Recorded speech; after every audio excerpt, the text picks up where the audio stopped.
Are you paying too much for your health insurance? At Mid-Atlantic Business Alliance, we are not bound by a limited open enrollment window, as we work with private insurers who have year-round enrollment.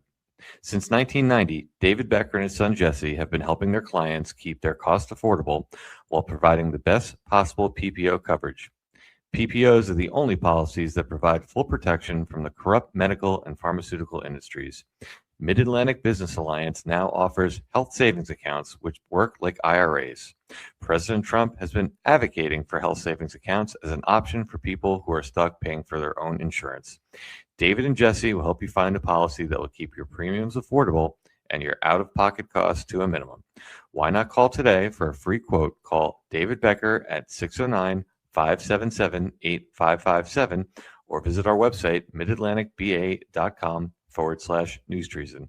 That's 609-577-8557 or visit midatlanticba.com/NewsTreason.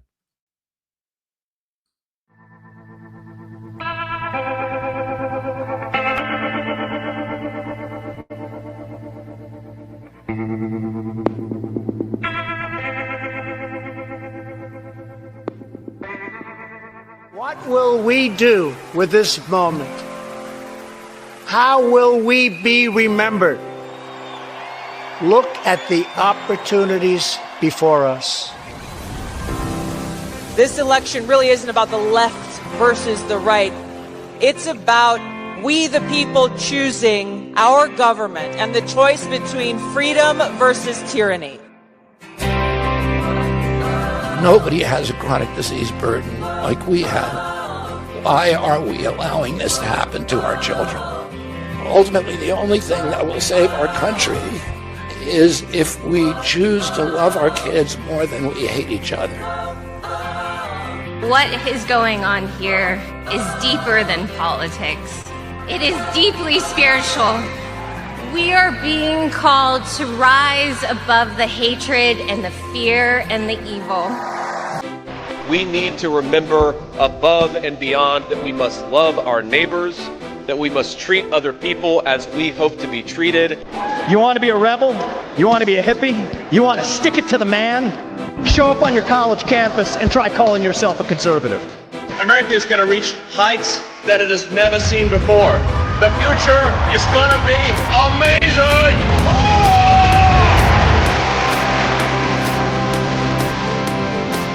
Don't you want healthy children? Don't you want a president that's going to make America healthy again?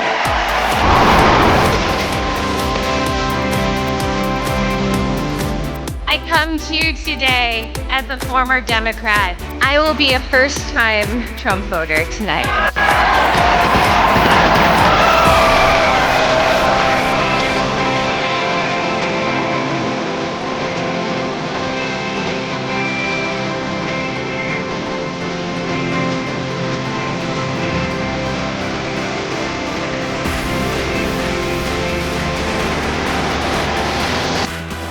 The people dreamed this country, and it's the people who are making America great again. Constitution says treason is punishable by death. You've accused your adversaries of treason. Who specifically are you accusing of treason? Well, I think a number of people, and I think what you look is that they have unsuccessfully tried to take down the wrong person. These are corrupt politicians, fake news, the Comeys of the world, all of the bad things that went on. It's called the swamp. And you know what happened? And you know what I did? A big favor. I caught the swamp. I caught them all. That's treason. That's treason. He is a criminal. He's a criminal. He got caught. Read his laptop. And you know who's a criminal? You're a criminal for not reporting it. You are a criminal for not reporting it. Joe Biden is a criminal, and he's been a criminal for a long time. And you're a criminal in the media for not reporting it. That's treason.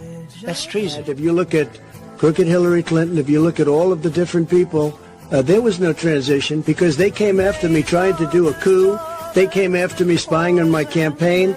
They started from the day I won and even before I won, from the day I came down the escalator with our First Lady. That's treason. That's treason. And we've caught them. We've caught them all. And we've caught them. We've caught them all. We've got it all on tape. We've caught them all. But should she lose, we'll have an insurance policy, and we'll get this guy out of office. And that's what they said, and that's what they meant. That's treason. That's treason. They say, holy shit, they caught us. They caught us. What storm, Mr. President? You'll find out.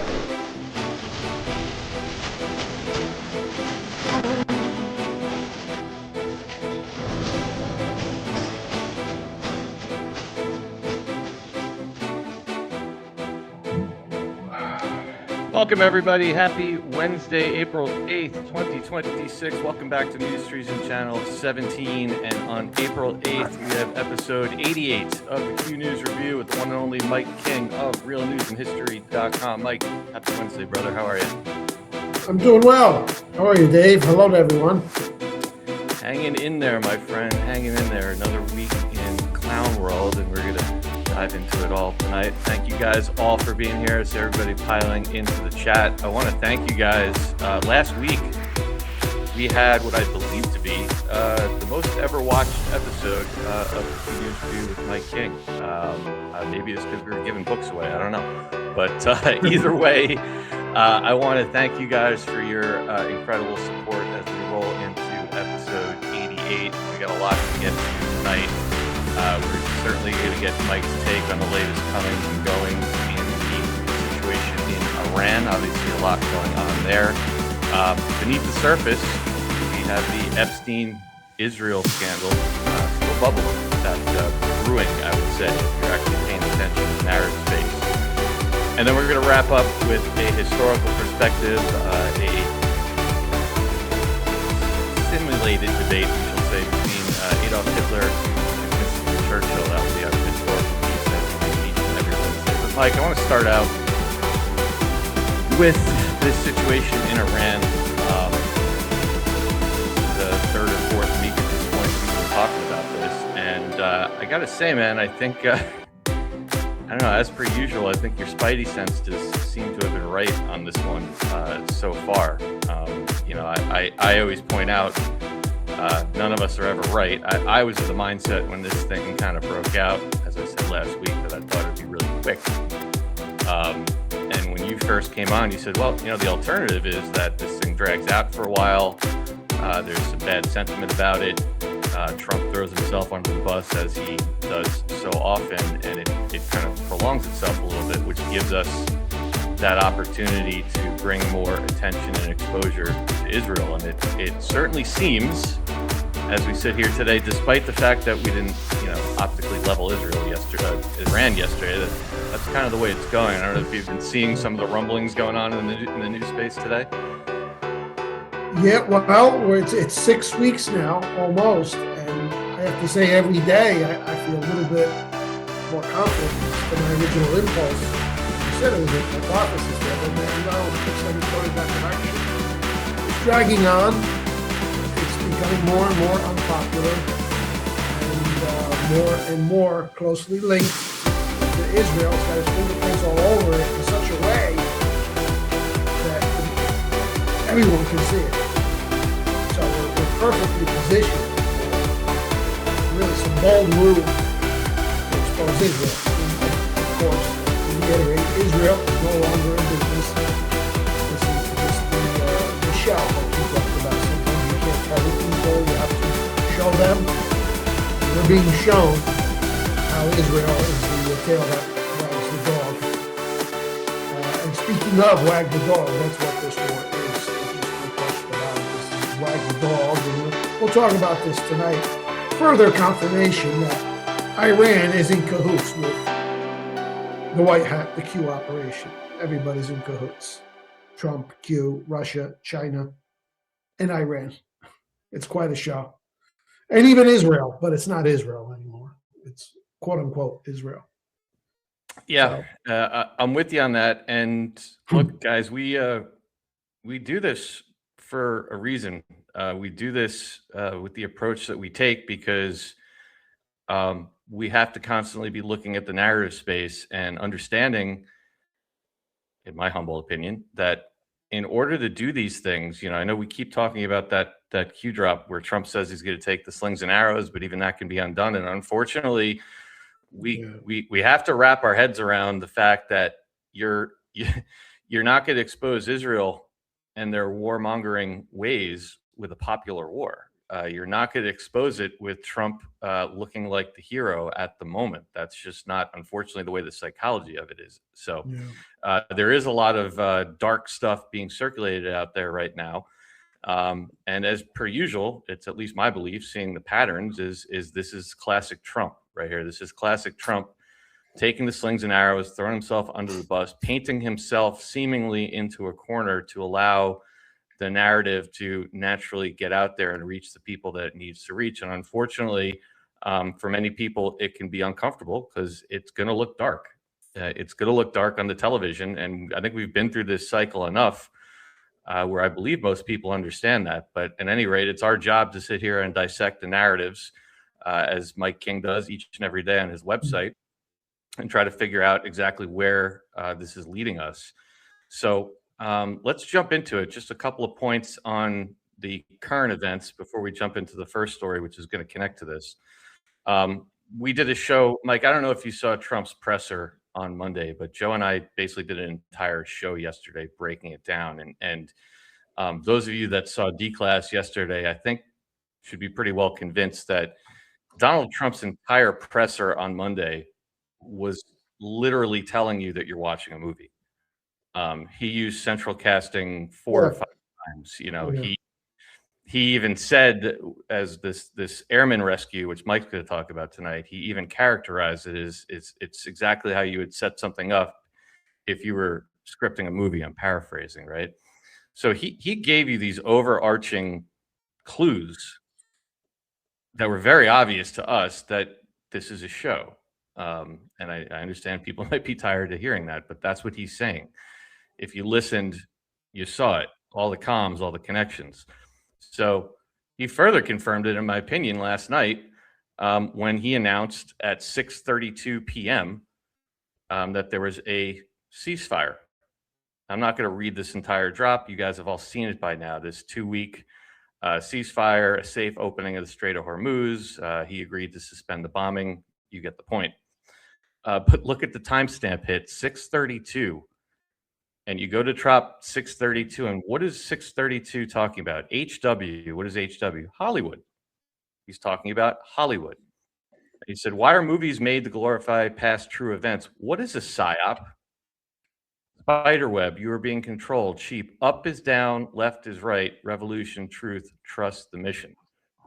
I don't believe that's a coincidence. Like that, his announcement of this pause happened to bang off a drop that's talking about Hollywood, psyops, up is down, left is right, after doing an entire press conference on Monday that was overarchingly themed with movie references. He's telling you. Yeah, that's perfect. That is a perfect description what's going on here. Up is down and left is right. And I think I mentioned in the presentation that we're about to get into the other post, which says essentially towards the end, it will all seem so unrealistic. Yep. And that's where we are now. Yep. It really is amazing. I think only a fraction of the original Q people are even seeing this. I don't even think it's a majority. I agree with you. It's so unrealistic, this whole idea that you could fake a war. And I've been saying it since the Gaza war began. I said on day one, this is not real. These people coming in on the paragliders, right? Kidnapping Israelis. So if that's not real, then everything subsequent to it is not real. And I maintain there was no war in Gaza. Yeah, they blew a lot of shit up. I'm not empty buildings. And I'm sure they set off the sirens, shut down the internet here and there, a little power outage here and there. And that's probably going on in Tehran and Tel Aviv as we speak. Actually, I know it is. I've got reports from it. In the UAE and the Bahrain. You have to do something for the people on the ground so they can say, nah, there's something going on. That's child's play. But still, it's just something so incredible. I don't think 1% of the people can get their heads wrapped around it, which is ideal. Otherwise, this wouldn't work. So I don't know. In a way, I guess we're blessed with this weird ability to see it and describe it to others. But it's wow. At least we sleep well. We sleep well at night, Mike. Yeah. That's about it. The only unfortunate part is that those people that you speak to who are like normies, and whether they're in the center or liberals, whatever, it makes it almost impossible to continue to defend Trump. Right. It's like, how do you even begin to explain to that? Because you could use the real world situation, or what people perceive to be real, to defend Trump to somebody who's like totally unaware of the plan. Now we can't. Right. Right. And that's exactly it. Right. That's why. Yeah. These are the times and the periods that we go through. Like I said, I guess I call them kind of the dark times. You're exactly right. Like he's sitting there on Sundays saying praise Allah, and all that stuff. Yeah, and F bombs on Easter. Oh, he looks like a lunatic right now, so you're absolutely right. This is why at these times a lot of people in the extended audience get upset. Think about Easter. Imagine sitting there. I wasn't with family or anything on Easter. But imagine sitting down on Easter Sunday after that truth bomb and this war raging and gas prices are high. And you're right, you can't. But all you can do at those points, it's kind of like there's just those times where you just have to understand. At least this is just I'm speaking of my own personal experience. I'm not trying to preach. Where there's just times we've learned that there's times in this thing where things aren't going to look great. And I just know that what I'm going to be looking at a month from now or 2 months from now is not going to be the same thing. So right now, let the people scream and rage, let them do what they're going to do, step back. And I'm just sitting here doing my job and watching what folks like Mike and I and the folks in the audience are seeing. That's all we can really do, Yeah. You're absolutely right, though. It does. They don't make it easy for us at times, and that's part of the process. I think we've all learned by now. But Mike, look. So we did that thing the other day. We were trying to show like narrative deployment, and I try to at least somewhat explain some of the processes we use. Mike is very good about dissecting the New York Times, and has shown us over the years. Where there's certain writers and certain people that wouldn't be taking the positions they are, that are slowly swinging the audience. And he explains to you his process of how he goes through and does what he does each and every day. For me, you look at the narrative, and then I immediately, when something happens, I have a list of people that I'm like, let me look and see if they pop their heads out right away and say something. And let's see where they're steering the narrative. So Mike has been saying for a number of weeks, at some point there'll probably be a ceasefire, and we'll keep an eye on the narrative that Israel is going to break that ceasefire, thus further exposing them for being Bibi and crowd, for being what they are. So guess who popped their head out? Now what have we been identifying, Mike? Joe Kent. We've been talking about him for 3 weeks now. He quits on March 17th. He immediately goes on this war rampage on every podcast. He's pointing Israel towards the war, towards Charlie Kirk, towards even Butler. So he's been deployed. And guess who was the first one to pop his head out right after Trump made this announcement? Of course, Joe Kent. And let's listen to how he does the setup. This is in my opinion, this is the setup right now for what happened today. Great news this evening that there's been a 2-week ceasefire agreed upon tentatively between us and the Iranians. It's unconfirmed yet if the Iranians have accepted this deal as well, but I hope that they have. It's absolutely essential that we ensure that the Israelis do not sabotage this 2-week ceasefire or eventually the lasting peace that we're trying to achieve with the Iranians. We're on the cusp of being able to have the Strait of Hormuz reopened to hopefully start to get the world energy supply and commerce back online.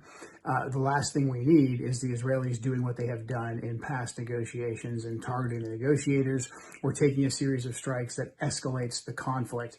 In order to ensure that we can restrain the Israelis, we actually have to start removing features of the military support that we give to them. We have to take away enough from them that they simply cannot go on the offense, that they're using all their military capabilities that we provide for them and that they have organically for the defense of their country and not for offensive operations inside of Iran. It's perfect. Right? Perfect. This guy must be, I guess he's reading Mike King. Minutes after, we got to be careful. Let's watch out because, Israel's got this history of breaking these ceasefires. And, it would be a really bad thing if they broke that ceasefire. Hey, Mike, guess what they did today? They broke the ceasefire. They broke the ceasefire. Right?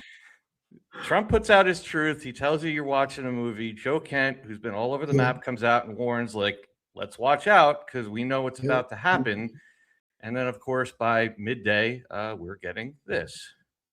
Several missiles at Israel overnight after the ceasefire was announced. Israel carried out major strikes on several areas in central Beirut. This afternoon, Chief Correspondent Jonathan Hunt is live in Tel Aviv. Israel's fight against Hezbollah in Lebanon is suddenly threatening to blow up the entire ceasefire agreement before the ink is even dry. Wow. After Pakistani mediators announced that Lebanon is included in the ceasefire, Israel announced it is not and promptly launched one of its most extensive attacks of the entire war. We delivered the biggest blow to Hezbollah since the pages. We attacked 100 targets in 10 minutes in location Hezbollah was sure were invulnerable. Iran insists if a cessation of Israeli attacks on Lebanon is not included in the agreement, then there is no agreement. It says it has again closed the Strait of Hormuz as a result. Iran's foreign minister writing on X today, quote, "The world sees the massacres in Lebanon. The ball is in the U.S. court, and the world is watching whether it will act on its commitments." Even before that, Iran continued to strike its Gulf neighbors using missiles and drones, hitting the UAE, Qatar and Kuwait, where energy infrastructure was struck. Iran was hit too, an oil refinery on an island in the Gulf, the target, although it's not clear who fired on it. And Iranian news agencies reporting potential attacks in a number of cities, including Isfahan, site of one of Iran's major nuclear plants. So while a ceasefire exists in theory, the fire has certainly not ceased. President Trump has described the ongoing Israeli action in Lebanon as a, quote, separate skirmish. But it is a skirmish that tonight appears to have the potential to plunge all sides back into a fully fledged war. Oh, BB. I fucked everything up. Right. I didn't see that coming. No. No, but that's just it. We're mimicking reality. We're showing the world what they would have done. And this is precisely, if there really was a war, this is exactly how it would play out. Israel would not quit. They would stop. And hopefully, ultimately, this culminates with a false flag, either over there or maybe here on U.S. soil. False flag, lots of deaths. Don't worry, everybody. It'll be fake if that happens. But, I think we see where the script is going. Like I said, more and more each day, it goes in that direction. It becomes a little easier to guess what the boys at White Hat Productions have already written. Good movie. Yep. Long, yep. Long, but that is a perfect 1, 2, 3 narrative setup. Trump coming out, putting it out there. Joe Kent ready to go right afterwards. Yeah. we got to be careful. And it wasn't, they actually started, that was, I think, the 6 p.m. report that I showed, but they started reporting on this as early as midday. And so the stock markets this morning, everything went nuts. Everything went up because the Strait is open. They're showing ships coming through. And then Israel comes in and screws the whole thing up. And now, it's conflicting reports. But the last thing I heard is as of right now, they're closing the Strait again. So that took less than 12 hours for Bibi and crew to come in and screw the whole thing up for everybody again. And this is coming on the heels of yet another Gallup poll just a few weeks ago, indicating Israel again reaching an all-time low across all demographics. Even the boomer evangelicals are starting to, go down a little bit. So this will surely take their reputation down further and further. And you want to get it at the absolute lowest you can. And then you could really have Bibi do something totally reckless. They're just having their way with the remnant image of Israel. Even though they're totally under control, now you've got to kill the after stink of Israel. Right.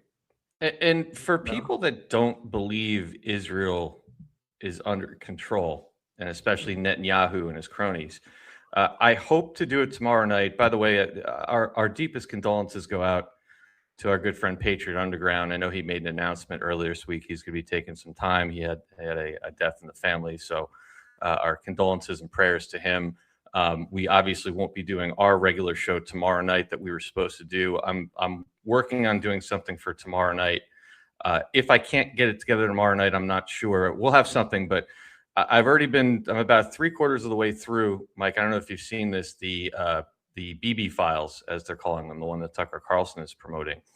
And if you don't think, I'm going to try to do a watch party for that. It might not be tomorrow night, but if you watch that, that is 2 hours of his entire inner circle, servants, guards, former members of the government, friends, the Adelsons, everybody exposing Bibi Netanyahu and his wife. And you have to say to yourself, with the power that he has and the Mossad has to seemingly execute anybody at will, how are these people free to make a 2-hour documentary? And they even exposed his wife as being an alcoholic. I posted a clip of that today. So you have to look at things like that and say to yourself, it doesn't matter how deep and dark this stuff on television may look. Things like this would not exist in the ecosphere if they weren't completely under control. These people would all be disappeared in 2 seconds if they were out there doing that. There's just more evidence of what you're saying, Mike. Yeah. And just so as we do each and every week, I'm going to put these all together into one string. But I've been doing this since this war, air quotes, started. I do this every few days. I check the headlines, and they have just been pummeling us with the numbers. This is all in the last 4 days. U.S. destroys Iran Shihad 171, reverse engineered copy of the secret RQ-170. These are their drones, I believe. There it is in the middle again, the RQ-170. April 4th, we have 5 killed and 170 injured in a U.S.-Israeli attack. What else do we got? We got Trump. We're going to talk about this in a minute. There were over 170 aircraft deployed in the U.S. rescue operation of that airman that we're going to talk about. We got the UAE air defenses intercept 17 ballistic missiles. And we have at least 17 people dead in Iran following U.S.-Israeli attacks. All of these in the last 4 days. If I put all these together with all the headlines we've been tracking, there's at least 20 of them at this point. They just keep sticking the numbers in there. Just to remind you what you're, in our opinion, not looking at on your television. So they just keep leaving us clues, and all we can do is take those clues, and the rest of you guys watching, you have to form your own opinions. But it's pretty clear, I think, where Mike and I stand on this one. And with that being said, Mike, let's jump into it. I was really shocked to see your take on this one over the weekend. We talked a little bit about this on Saturday on D-Class, what may or may not be going on, but with this airman rescue that took place. But let's get Mike's take from realnewsandhistory.com. And as always, only Mike can do it. Yeah. Fake airmen rescued in a fake war. Let's jump into it, brother. Well, I mean, that's easy. If you know the war is fake, you know all of the subplots of it are fake, and you just have to go with it. But this one is really interesting because, what is the phrase I've been using? We've showed the trailer on your show, "Wag the Dog," the 1997 movie is about a fake war, and during that fake war, one of the subplots was a soldier behind enemy lines. Only in this case, they were able to. They had his name, and they made a big story out of that. Dustin Hoffman was playing the part of a Hollywood producer who was assigned this task, and it was Sergeant Schumann was his name. So that's very, very appropriate because the movie Wag the Dog features a soldier left behind enemy lines. And then there's also a film a few years later, I think it was 99, called Behind Enemy Lines. So this is pure Hollywood scripting here. And again, it's another comm to us to show us that this is a movie, but it's also good for the normies to keep them engaged, But this is totally fake. And it's not even something one had to investigate. It's just logical. If you know the war is fake, then all of these incidents, these little stories that come out of it are fake. So, but it's amusing, isn't it? Let's see. Yeah, especially if you guys watch. I know most of you probably watched D-Class yesterday, and we went through all the comms. But I would also suggest just going back to Monday and watching the first 30 minutes of Trump's press conference, because we have that saying, Mike, if it's over the top, it's an op. And if you listen to the description, that the 30 to 40 minutes they spend describing this, it's so ridiculously over the top. I think at least this audience, with the discernment that our great audience here has, will see exactly what we're talking about here. Yeah.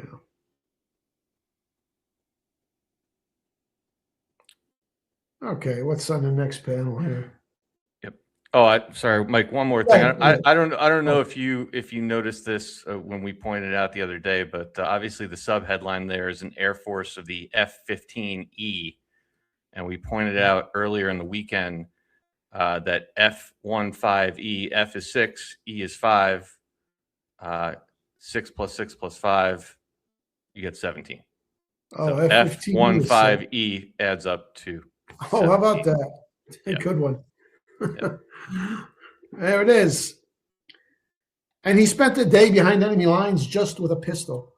So, as Mike, they were showing us, Iranian state media was showing us on, I think he went down Friday night. I think it was by Saturday morning.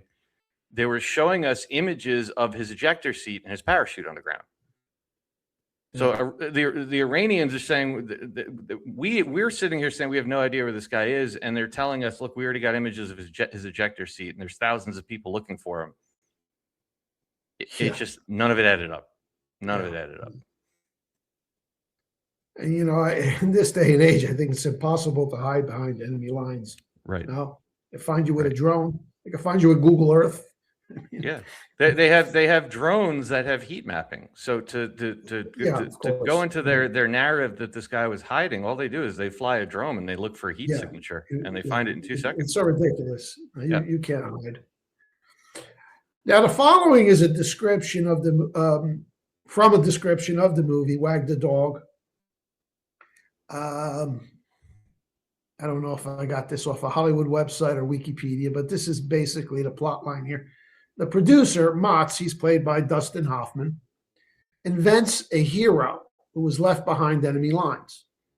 Inspired by the idea that he was discarded like an old shoe, Breen, that's Robert De Niro, he's the CIA handler who approached Motz to make this movie for the public. Breen and Motz asked the Pentagon to provide a special forces soldier with a matching name. A sergeant named Schumann is identified, around whom a POW narrative can be constructed. As part of the hoax, folk singer Johnny Dean records a song called Old Shoe, which is pressed onto a 78 RPM record, prematurely aged so that listeners will think that it was recorded years earlier and sent to the Library of Congress to be found. Now that's interesting, because we've talked all the time about how they can go back on the internet, they can recreate a retroactive identity for somebody. So you can go back and the person will have some kind of a document trail or electronic trail dating back 10, 15 years, when in reality it doesn't. Okay. Yep, They're already telling us in the movie. That's what that comes right from the Newsweek article that you found, the 60,000 man secret army. I believe they call it legacy mapping, I believe is the term for it. Yeah. Yep. And there it is in the movie, legacy mapping with this song. They planted it, but in reality, the character played by Willie Nelson had just recorded it, but they made it look like it's an old song about someone, about an old shoe. Bream and Motts then fling pairs of old shoes onto a tree outside of the White House grounds. Soon, large numbers of shoes begin appearing on phone and power lines, and a grassroots movement to bring Schumann home takes hold, completing a successful astroturfing. So for those who haven't seen the movie, it's a pretty good film, but in it, they're basically mocking you, telling you what they're capable of doing. Wag the dog, a fake war in Albania that was cooked up, that never happened, but they needed a distraction before the election because the president was in some kind of a scandal was exposed. So this is real, so don't say, oh, Mike, come on, it's a movie. No, it's real. The capabilities are real. Only the White Hats now have 100 times more the capacity to pull this off than the old deep state did. Okay. And I've been saying this since Gaza broke out. Even Ukraine, go back to the Ukraine war. And there may have been some kinetic elements of that were real, but that was limited. If there was, it was done in the first few weeks. There's no war there with 400,000 dead troops. That's absurd. So Wag the dog is real. And Mike, I think they use Ukraine to educate us, at least those of us with the eyes to see. Mm-hmm. I mean, because the logical question with Ukraine is, if this is a real war, why are we getting video game footage and movie footage? And I mean, we caught more errors and mistakes in that thing. Yeah. I really think it, and then they kind of dialed it back a little bit on the future operations. But I think that one was done on purpose so that at least some of us could see through this stuff. Because Ukraine was absurd. It was ridiculous. Yeah. If people go back, we almost need to revisit that at some point. It was ridiculous how much stuff they faked in that. Yeah, that's right. And there's the plane there. Now have a good look at that plane that just supposedly went down in Iran. And if you can, pull up the image I sent you. It's a side by side of the New York Post cover page and a movie poster. There it is. That's the same plane. Okay? and that's, I put this on a tweet. We are literally watching a movie, just like you told us was going to happen. And unbelievable. Behind enemy lines, Gene Hackman and Owen Wilson. And look at the cover of the New York Post. Behind enemy lines with the same plane. I hadn't seen this yet, Mike. I was offline this weekend. And the New York Post is the Q York Post. Yes. Just as much as the New York Times is, only coming from a different direction. Daring rescue mission to save pilot shot down over Iran. So they essentially took a movie poster and they put it on the cover of the New York Post. The only thing missing is Wilson and Hackman's face. And there's the picture. That's the picture I was talking about. That ejector seat picture is the one that was sent out by, as we were being told in the news here, that we have no idea where this guy is and no one can find him. And the Iranian state media, I believe it was Saturday morning, was putting that exact picture out right there of his ejector seat. They got to it right away, but then they have no idea where the guy is. Come on. Yeah. And that I don't know, Mike, call me crazy. That kind of looks like an open desert to me, doesn't it? Not exactly too many places to hide, right? Yeah. That's just absurd. Yeah. Oh my God! Behind enemy lines.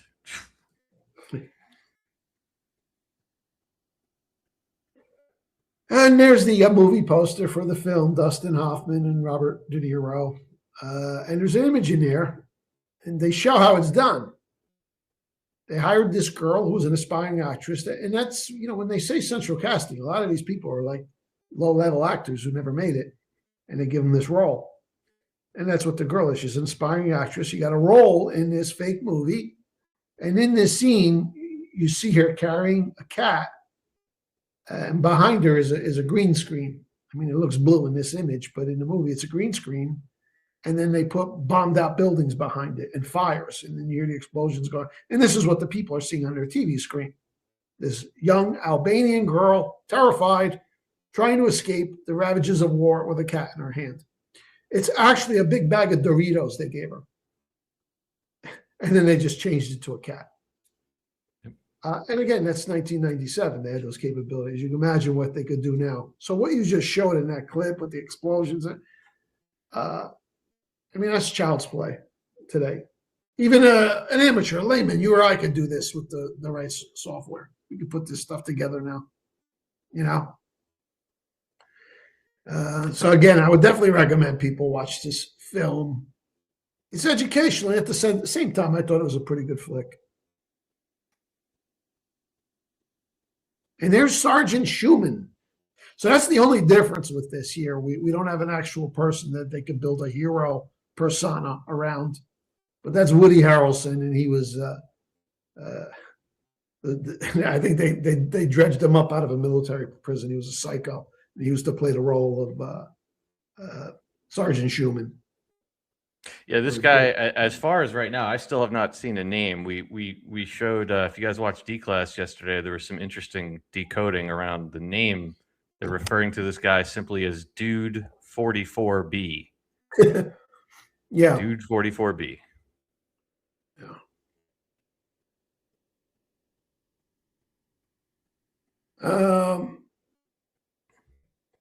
This came in from a reader of mine. Noticed she writes, Mike, Fox report of a rescue sounded exactly like Behind Enemy Lines with Owen Wilson.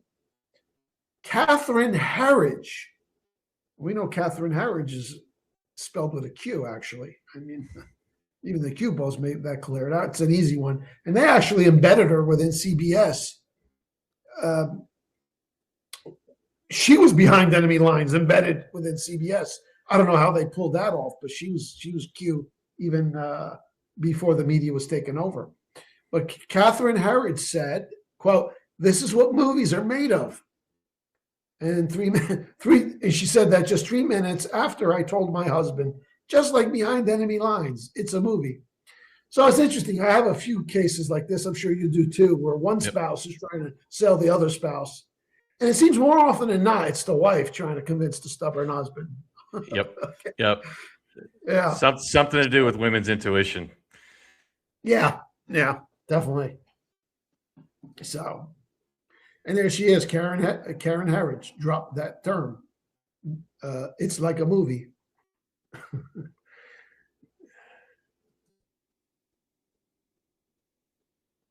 And it was like later that, okay, well, that's the Easter Sunday Post.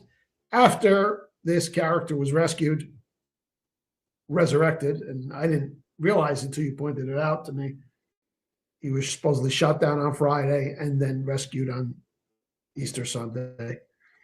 Yeah, let me quickly play that clip. Yeah. One downed airman evaded capture for more than a day, scaling rugged ridges while hunted by the enemy. When he was finally able to activate his emergency transponder, his first message was simple and it was powerful. He sent a message, God is good. Okay. In that moment of isolation and danger, his faith and fighting spirit shone through. You see, shot down on a Friday, Good Friday, hidden in a cave, a crevice, all of Saturday, and rescued on Sunday. flown out of Iran as the sun was rising on Easter Sunday. A pilot reborn, all home and accounted for, a nation rejoicing. Yeah. God is good. Oh, boy. You know, Mike, when I heard that, I was in the car with Joe Rambo. We were driving back from, we went down to the Keys this past weekend for his son's birthday. We were driving back. We were trying to catch up on Monday. And I said, you know, that is so over the top. I mean, they're resurrection weekend. Yeah. That I think so obviously there's audience A that are going to buy that, the drama of it. It's a great American story. Like that's the super normie audience. There's us that are talking about what we talk about here. Yeah. And then, like I said to you backstage, I honestly think, because again, I really encourage people, go watch that entire press conference, because I think that they scripted that in a way that was a layup for the Candace Owens, Megyn Kelly, Joe Kent crowd. Yeah. To feed that as they're feeding us propaganda to sell a war. I think there's three parts to them making it so dramatic like that. Yeah. You know, it's just, like I said, it's just so over the top. And so to me, I'm waiting to kind of see those clips pop up again, because to me, that's the exact kind of thing where they're not showing the name of the guy, and they made this dramatic, very detailed. They were saying how he scaled this rugged thing and he was bleeding profusely. And I'm sorry, with all due respect to our Lord and Savior, I don't think if you finally get to a point where you can use your emergency transponder, the first thing you're going to say is your location, not God is good. Just putting that out there. That would be my guess. Yeah, that's he's really setting himself up as a straw man, as did Trump that same day with that ridiculous tweet. And again, it makes it very hard for us to continue defending them. But think how many people are waking up to the idea there's something really fundamentally wrong here. What's going on? And that's across the spectrum. And that's ideal if we're going to get to the point where it turns out that, you know, Israel's engineering this through blackmail or something. You know, this is all good preparation for that. You know, there's that Easter Sunday post, open the effing street, you crazy bastards, or you'll be living in hell. Just watch. Praise be to Allah. But there it is, Q post 813. You are watching a movie. So the task at hand now is to try to decipher where we think the script is heading. And it just seems more and more. And you know, I'll get into this later. I have another picture that we're going to show. There's a little bombshell. I just wrote an article about it. It's going out tonight. Further confirming that all roads are heading towards Israel with this. Yeah. And look, that's why we've obviously in all of our shows been talking about Israel a lot the last 3 weeks. Yeah. And if people are getting sick and tired of hearing about Israel, I say to you, remember what Q told you, saving Israel for last. So my mind is the more I hear about it, the better off we are. And that's also going to dovetail into your second story, because like brewing under the surface right now, you know, and many people in our audience may not notice this as much if they don't spend time on places like TikTok and X, is this overriding Epstein, Israel, Trump narrative. But Mike, I got one, since you brought up Catherine Herridge, thought you'd find this clip interesting. Mentioned in the drops besides Catherine Herridge, follow the pen, is of course our friend John Solomon. And I think you'd agree with me, Mike. It's only in the last few years now with this thing going on and folks like Chase Hughes and Sean Ryan out there with big followings talking about PSYOPs. Like PSYOPs are not yet a mainstream term. A lot of people don't understand what a PSYOP is, but I'm noticing that term coming up more and more now. So this is a pretty interesting interaction yesterday on Real America's Voice. Watch John Solomon's face when she asked this question. chances that a lot of this language that we're all reacting to right now is really sort of a psyops that President Trump is pulling on Iranian leadership? That's my first question. The second part of my question is, how do the occurrences of the last 24, 48 hours change the trajectory and maybe the projection of the war overall? Boy, those are two really great questions. Let's start with the first question. 1,000%. There are psyops going on in President Trump. He's always doing that. Look at the illusion we created over the weekend, where we had the Iranians thinking the pilot was in another area. The CIA created an entire ruse so we could go get the guy where he was. We're constantly playing psychological operations games with Iran, but those psychological operations only work if the Iranians believe that Donald Trump's going to deliver. And I think this morning, the bombardment of Carg Island, which was pretty substantial, it was a warning sign that he does intend to bring hell if they don't get a deal. So you see the big smile. He says 1,000%. Donald Trump is always doing that. You just got to just expand your thinking a little bit. They're not just talking about Iran here. I thought that was his reaction was hilarious the second she got that question out. Yeah. Big smile on his face. Psyops. Yep. Yep.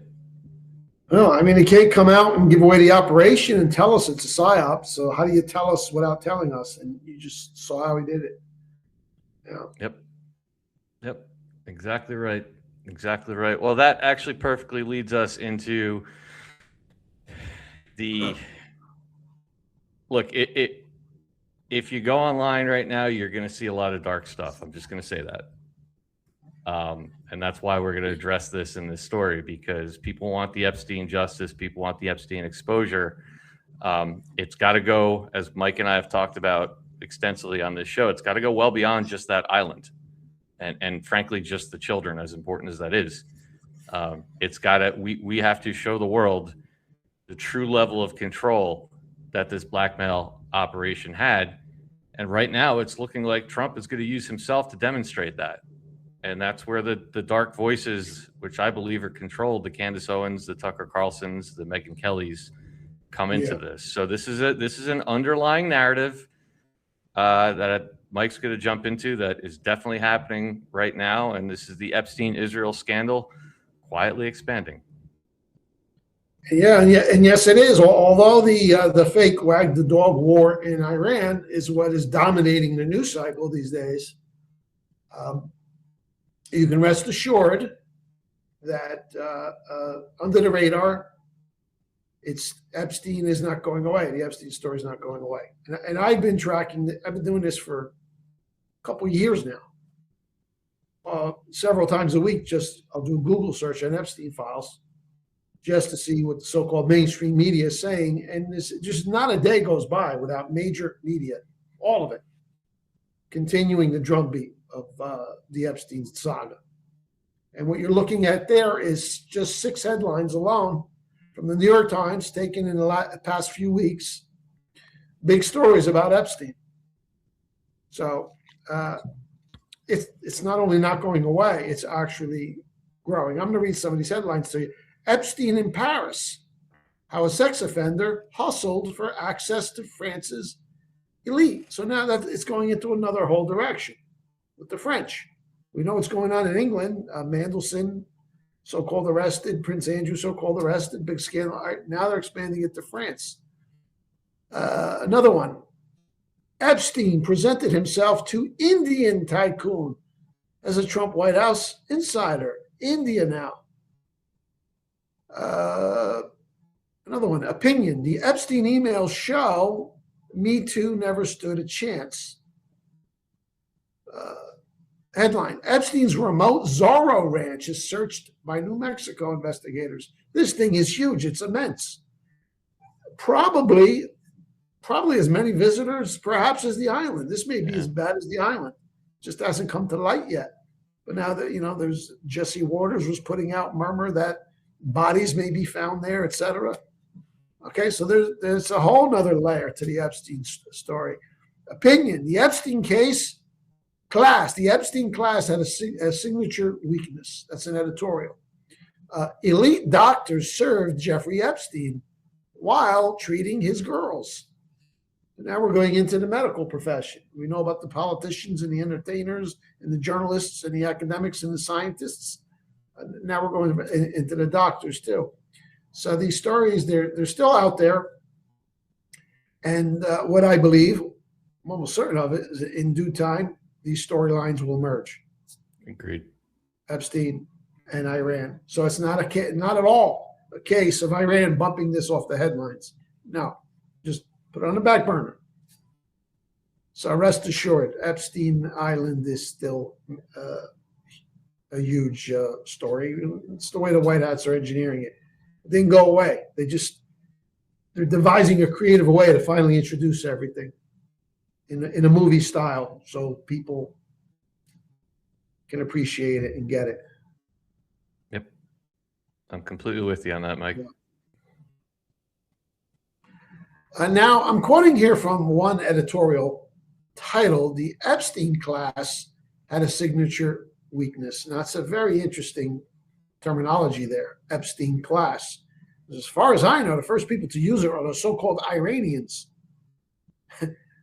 This year's from a month ago. Look at this headline beneath that. I'll read you. I'm going to read the excerpt, but look at that headline first from Ynet Global. Iranian parliament speaker responds to Trump. Our fate will not be determined by Epstein's gang. Wow. So they keep hitting on that theme, both in their words and in their little Lego propaganda videos. Epstein, Epstein, Epstein. And now here you have the New York Times. They won't let go of Epstein either. So clearly there's going to be a convergence at some point. But the editorial writes, a third role that Epstein played was all-purpose benefactor. Jeff was the guy who invited you to a small dinner with the former Israeli prime minister. And there's a lot of this in the New York Times, which is interesting because for 25, 30 years, they wouldn't even talk about Jeffrey Epstein. And here they are doing a story, several stories a week, teaching us, well, not us, but the readership and by extension, the public at large, because everything feeds off the New York Times, you're beginning to hear this connection to Israel. Jeff could get your son a job on Woody Allen's next film. Jeff could get your daughter into Bard, the college. Jeff could get Leon Black and Bill Gates to make 7-figure donations to your academic institution. The New York Times is telling us Israel owns academia. Jeff might give you the money to buy a rare $56,000 Patek Philippe watch. Jeff invited you to his Caribbean island. Jeff gave you a ride on his plane. So this is the kind of reporting that continues to come out of the New York Times. If they wanted to make this go away, now in the old world, Epsteinism would never see the light of day. But let's say they did, and now you had a war in Iran, this would be a perfect time to just bury it once and for all. Exactly. But they aren't. I go through this paper every day, and it's still Epstein, Epstein, Epstein, even though Iran's story is more dominant now. And Mike, people really need to reconcile that in their heads, because what this is doing is it's setting up this overriding narrative for the Megyn Kellys and the Candaces. Actually, even Joe Rogan was talking about it today, that, Trump and this machine is using this war to bury this. But we know how the media system works, and the CIA, Mossad controlled media. If that were true, you wouldn't be seeing stuff like this. Of course. Both can't be true. That's right. And this is from another Times article. So not only are they not dropping it, they're expanding it, telling us about France and India and the Zorro Ranch. Okay? So there's only one reason this is happening. There has to be a reason this is happening. It means ultimately it's going to come to a climax. That's right. Okay? And this is going to explode into the public consciousness in a truly shocking way. This is all prep work. New Mexico state investigators on Monday descended on the high desert ranch once owned by Jeffrey Epstein, beginning what may be the first thorough search. That's nonsense. That thing's already been right. They had it all. Okay, they had it all years ago. What may be the first thorough search of an overlooked but important part of the convicted sex offender's empire. The examination of the property is part of a renewed effort by state leaders to scrutinize the deceased financiers' crimes in New Mexico, which they say have never been fully investigated. We know otherwise. Yeah. And there it is. I mean, look at that thing. It's massive. Plenty of place to bury bodies. Yep. Out in the back, right? So you just imagine what kind of horrors took place here. So this is in addition to the island, and it's technically it's Epstein's property, but we know it's Les Wexner. That's right. Who the same New York Times have been doing articles on Les Wexner too. And Wexner was what he was deposed a few weeks back. That was a dog and pony show. I'd be shocked if Les Wexner is still alive. He's in the same place as so-called Bibi, and that would be the pits of hell. And of course, when Les Wexner was deposed, we were pointing out it wasn't more than 12 hours later that the word Rothschilds was trending on X because of that connection. And Bill Clinton brought up the Rothschilds. So you can see how they did this to seed that to start to point people to the larger connections besides just what happened on the island, the international, the geopolitical and international financial connections. And now this Iran thing, we're getting into war connections. So it's all, every last one of these things is tied together. And Mike, I'm with you. At some point, it all starts to converge. Yeah.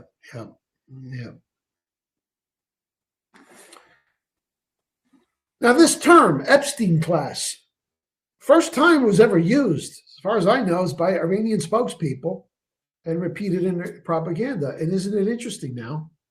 The New York Times picked up on it. That's the headline, one of the headline stories, the Epstein class. It's a very powerful, it's an excellent propaganda term, catch-all term. This is what Iran is saying. We're at war with the Epstein class. And here's Iranian spokesman. Israel is the Epstein class. They like to rape and kill little girls, says an Iranian professor. And these awesome Lego videos, they keep churning them out. This is White Hat Productions, by the way, putting these videos out. It's not Iran. But Epstein Island features prominently in a lot of these Iranian videos. And their claim is this is why Trump is waging war upon us, to cover up for the Epstein class. So isn't that interesting to see the New York Times adopting the same terminology as these so-called Iranian propagandists? And I want to show you another, hold that thought for a second. There's another image I sent you. New York, there it is. So this is another example, and this is just today. And this is the story that's going out in tonight's anti-New York Times. This is right. You see that image on the right there? There's Trump and Bibi arm in arm. This is a huge image, totally dominates the front page of today's New York Times. Wow. And the headline story is how Trump took the U.S. to war with Iran. And he, right away in the opening paragraphs, it's just as powerful as the image. It goes right into it that Trump had a meeting at the White House. It's only come forth now. Bibi was there. The head of the Mossad was there. I mean, this reads just like the conspiracy theories I've been writing about for 15 years. But there it is, right on the front page of the New York Times. How Trump took the U.S. to war with Iran. Now, look at, you see the image? They're arm in arm, literally. Now go to the Iranian Lego image on the left. What do you see? Trump with his arm around Bibi. And Bibi is showing him the Epstein files. And that's what the cartoon is all about. That Trump is being blackmailed by the Epstein files to wage war on Iran.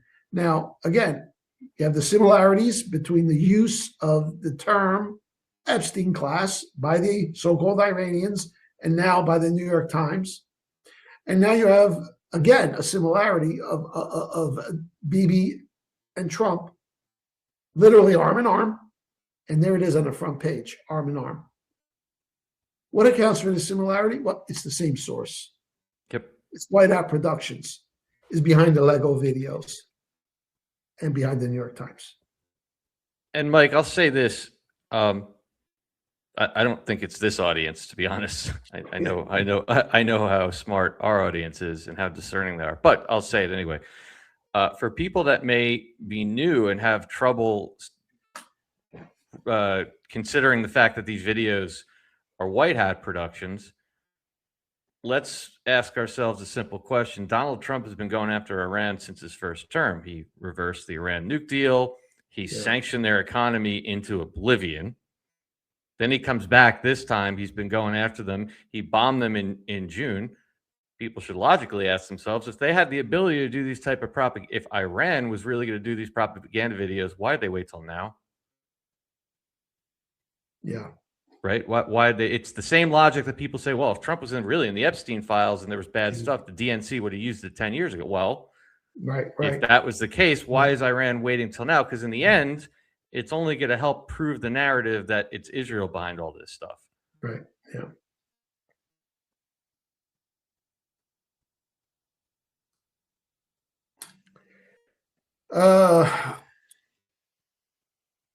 Okay, let's review the pertinent excerpt from the March 6th anti-New York Times piece. I wrote this a month ago, and now it's looking more prescient than ever. And I titled the story, Iran Now Chattering About Epstein's Gang. The stage is set so perfectly now for an epic backlash against the usual suspects, not seen since medieval times. All that is necessary for this hypothetical scenario to come to fruition is the staged expansion of the wag the dog and its associated spike in gasoline costs. So now we've had an additional month of high gas costs since I wrote this. For at least another 2 months. We got 1 month down. This goes down another month. It'll really, really get intense. The anti-Trumpism, okay, and his fall in popularity and the controversy. I think a lot of MAGA is going to start to really abandon him if this goes on another month. Should that play out, as we hope, expect more blame for the fiasco to be openly placed upon the SLS, the shitty little state, I call it, that's Israel, with whispers of a connection to Epstein Island. Indeed, Epstein name-dropping in relation to this war has already begun to penetrate the mainstream media. Should allegations of such a connection intensify, our initial hypothesis will be proven correct. If, on the other hand, this glorious little fake war is wrapped up and quote-unquote won by the U.S. and its Zionist ally by the end of March or so, then it will probably mean that the Epstein horror show, 9/11, JFK, RFK, Butler, PA, fake, Charlie Kirk, fake, will never be linked to Israel in any meaningful public way. So, in other words, it's just perfectly set up now. That if they don't go that route, it means don't hold your breath on getting Israel exposure. But now it's been a month since I wrote that. I'm a lot more optimistic that this is indeed exactly where it's going. And we're getting confirmation of this. The Times keeps writing about Israel. And this is before they started with the Lego videos, by the way. You know? So it looks like that's where it's going to end up. Israel's blackmailing Trump on something. Mike, this is pretty prolific, actually, that you wrote, because on top of that, obviously Epstein we just covered. 9/11, there's been a lot of seeding on 9/11. And JFK and Charlie Kirk, there's been a ton of connections made there, right? The lone gunman. Butler, Joe Kent has extensively talked about that. In fact, remember, that's the Joe Kent. Joe Kent even came out and said he would testify in favor, in defense of Tyler Robinson, because there were foreign interests that weren't invested by the FBI. And there's been a ton, not just Joe Kent, there's been a ton of people coming out saying that the FBI buried this. So all those different things you're even talking about in the time since you wrote this have been narrative seeded, and we've covered that in all our shows. So they're absolutely juggling all these balls and keeping them up on the surface, and you can tell by the narrative seeding. So spot on that one, man. And here it is, QPO 749. boy, these posts, they age so well. And I really come to appreciate that, having just completed my review series of all 5,000 posts. There's just so many that did not make sense at the time and would have been really, frankly, impossible to even decipher until the passage of time and the contemporary events, such as this. Q Post 749, February 2018. The deeper we go, the more unrealistic it all becomes. I had no way of understanding that at the time. Now I do. The end won't be for everyone. Not everybody can see this. We really sound crazy now. The choice to know will be yours. And that's fine. That's perfect. I would not recommend to people that they knock themselves out trying to convince others that this is a fake war, etc. Right. That's a tough sell, man. Just kind of, I mean, we want to defend our guy Trump because he's playing the role of a buffoon right now. Okay. But how do you do it? Are people really going to even entertain such an idea that this whole thing is being faked? No. Yeah. So. No. Yeah, this is one of those you just step back from. I've had some people come to me with concerns, and I say, just watch how this plays out. I'm not the least bit worried about it. I just leave it at that. I just tell them I'm not the least bit worried about it. Yeah. I might go as far to say I may go as far as to tell people things are not exactly what they seem on your television. And I leave it at that. I don't go any further than that. Do not. I'm with you. Do not even bother. Let this look. This is just one of those, Mike. I've only been doing this for a little over 6 years now. There's people in the audience and like yourself that have been in this situation since 2017. I think everybody's learned by now. Like, there's just going to be periods of time where you just have to just keep your mouth shut, keep to yourself, smile that you know what's going on. And go on about your life for a month or so. Just let it be, because like everything else we've seen since this thing started, the more Trump paints himself into a corner, the more he comes out smelling like roses. And it may take some time, but what better person to draw attention to Israel than Donald Trump himself? And what that Mike, I love the way you set this up, these two pieces, because what it's doing, you start at the beginning of the show, Israel breaking the ceasefire, you go into the wag the dog situation, the unpopularity, and this underlying thing. And I will cover more of this later in the week between my shows and D-Class. We'll have a lot to say on this subject. But what it's doing is it's teeing up the we got to come up with a name for them. The operators, I don't know, the Marjorie Taylor Greens, the Candace Owensons, the Megyn Kellys, and such, to lead the Group B down this road of the intel wasn't there. There was no reason for it. Bibi's leading them around by his what. We did a whole show, Mike, the other day on the Adelsons. I showed literally it all in the same day.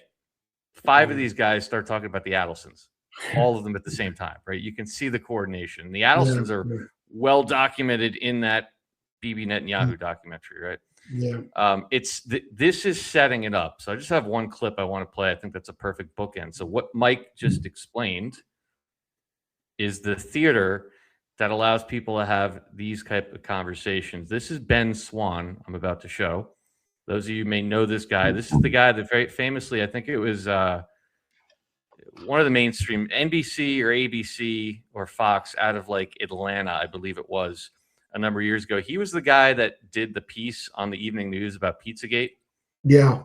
Remember that? And then he subsequently got fired, and now he's kind of like a truther, right? So this is a conversation between Ben Swann. I forget the woman's first name. Her last name is Iverson. But the optics that Mike just showed allows people to have these type of conversations, which is needed to get people across the finish line, in my opinion.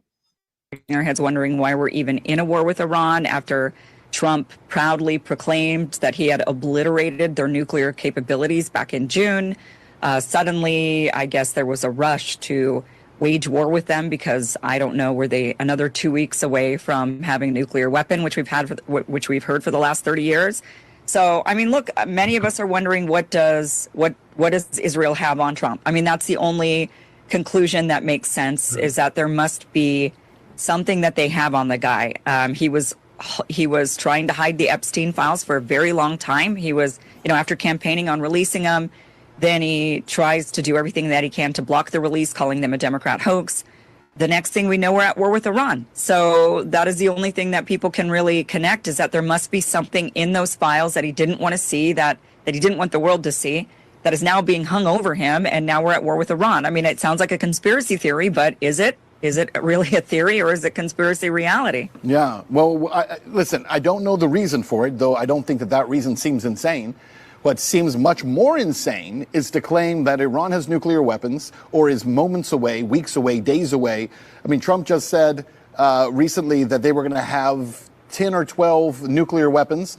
Steve Witkoff just yesterday in an interview said that if Trump were not president within a year, Iran would have had 30 or 40 nuclear weapons. So the numbers are all over the place. There's no basis for any of it, right? None of the information that we're getting gives us any basis for it. But I think there's a bigger issue here, which is not just how we got in. That's its own issue. But how do we get out of it? Because at this point, you would think, again, if you're a Fox News viewer or if you're watching CNN, you think the U.S. has this completely under control. They're dominating the battlefield. They're dominating the Iranians. They decapitated the leadership. There's nothing else to see here. Josh Hawley, the senator from Missouri, just went on television the other day and said there's nothing left to do but for Trump to declare victory, right? It's over. We won. But we haven't won. In fact, in order to not lose, all Iran has to do is survive. Like the bar is very low for Iran in this war. All you have to do is survive it. And at this point, they're doing more than surviving it. They're laying waste to U.S. military bases. They're destroying THAAD missile interceptors. We're talking about billion-dollar equipment, each one. 5 of them have been obliterated. Now 6 in South Korea are being moved over to Israel. I'm sure they'll all be destroyed as well. We don't have a plan, it seems like, to fight the war, nor do we have a plan to get out of the war. Uncomfortable conversation for many. Yeah. But that's one thing, we can talk about now. You can say it to people. It seems like Israel controlling Trump, doesn't it? And that's what we need.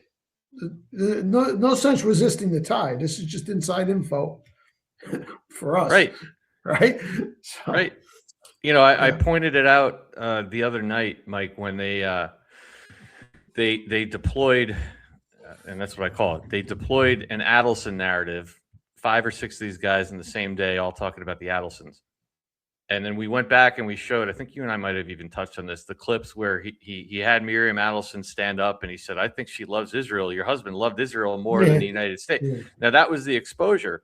But then it was just about a month or two ago where he stands up and he bragged about Miriam Adelson she gave $250 million to my campaign. Yeah. Folks, if you don't want the world to know you're controlled by Israel, you don't stand up and brag about that. That was the setup. That was one of many, right? If he was really controlled by Israel and the Adelsons, you would try to hide it like every other president has. Therefore, you would never stand up and brag about a Jewish donor giving you $250 million. That's that's what Trump does. He literally loads the chamber of the guns for these people so they can aim it at him. That's what he does. And those donations were through the vehicle of Executive Order 13818. You could be sure, as was the $100 million from the now defunct AIPAC. Exactly, they're all gone. Even the ADL. They've turned it into a caricature of itself. They're so over the top now, with that green black character who looks like the vampire Nosferatu. Right? That's all scripted. They're all out of business. ADL, AIPAC, BB, they're all gone. Total submission. Israel has been saved for last and been totally conquered and neutralized. All this now is just about, again. And Q told us this, the dangerous players had to be removed first. Now we destroy their image. I like to call it the after stink for the public. Yep. So Look, to put a bow on this, Mike, I would say this. I really do understand how uncomfortable the dark times get for people, but I would say this to try to simplify it a little bit, at least the perspective I think you and I both have. Yeah. As dark as things may get in the coming days or weeks with relation to Trump and people you may know, or even the things you may hear on the television, scan the information space, not just this show. Don't just watch only one podcast. We love you guys, but scan other podcasts. The more you hear people connecting Israel, talking about Israel, the happier you should get. That's right. At least that's how I look at it. I can't tell everyone else how to think, but if I could really simplify it, that's one of the things I know Mike and I both do. We're usually texting each other sometimes. Hey, did you see this? Did you see that? The more you hear, even though it may be a little dark around Trump and his cabinet and some of the players, sure, that's fine. The more you hear people like a Ben Swan or Joe Rogan, these guys connecting dots and talking about this stuff, remember what the drop said, saving Israel for last. The louder the volume gets around that, the closer we are to the conclusion. That's how I look at it, at least. So we will leave it at that. Guys, we have one more piece to go, our historical piece for the night. Before we do that, first of all, in a minute, I'm going to remind you guys, remember, we are running a contest right now, one more week to go.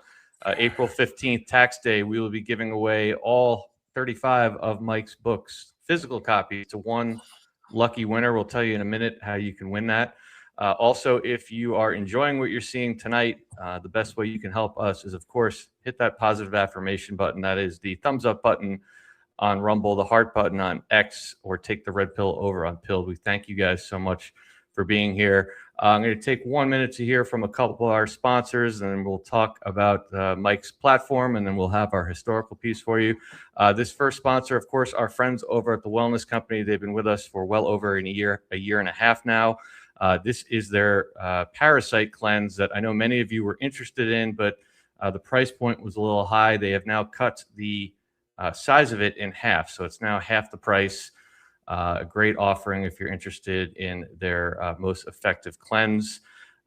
If you guys are watching over on X or Pilled, you will not see this commercial. This is run only through Rumble. So with that being said, let's hear from the Wellness Company. We'll be back in 1 minute.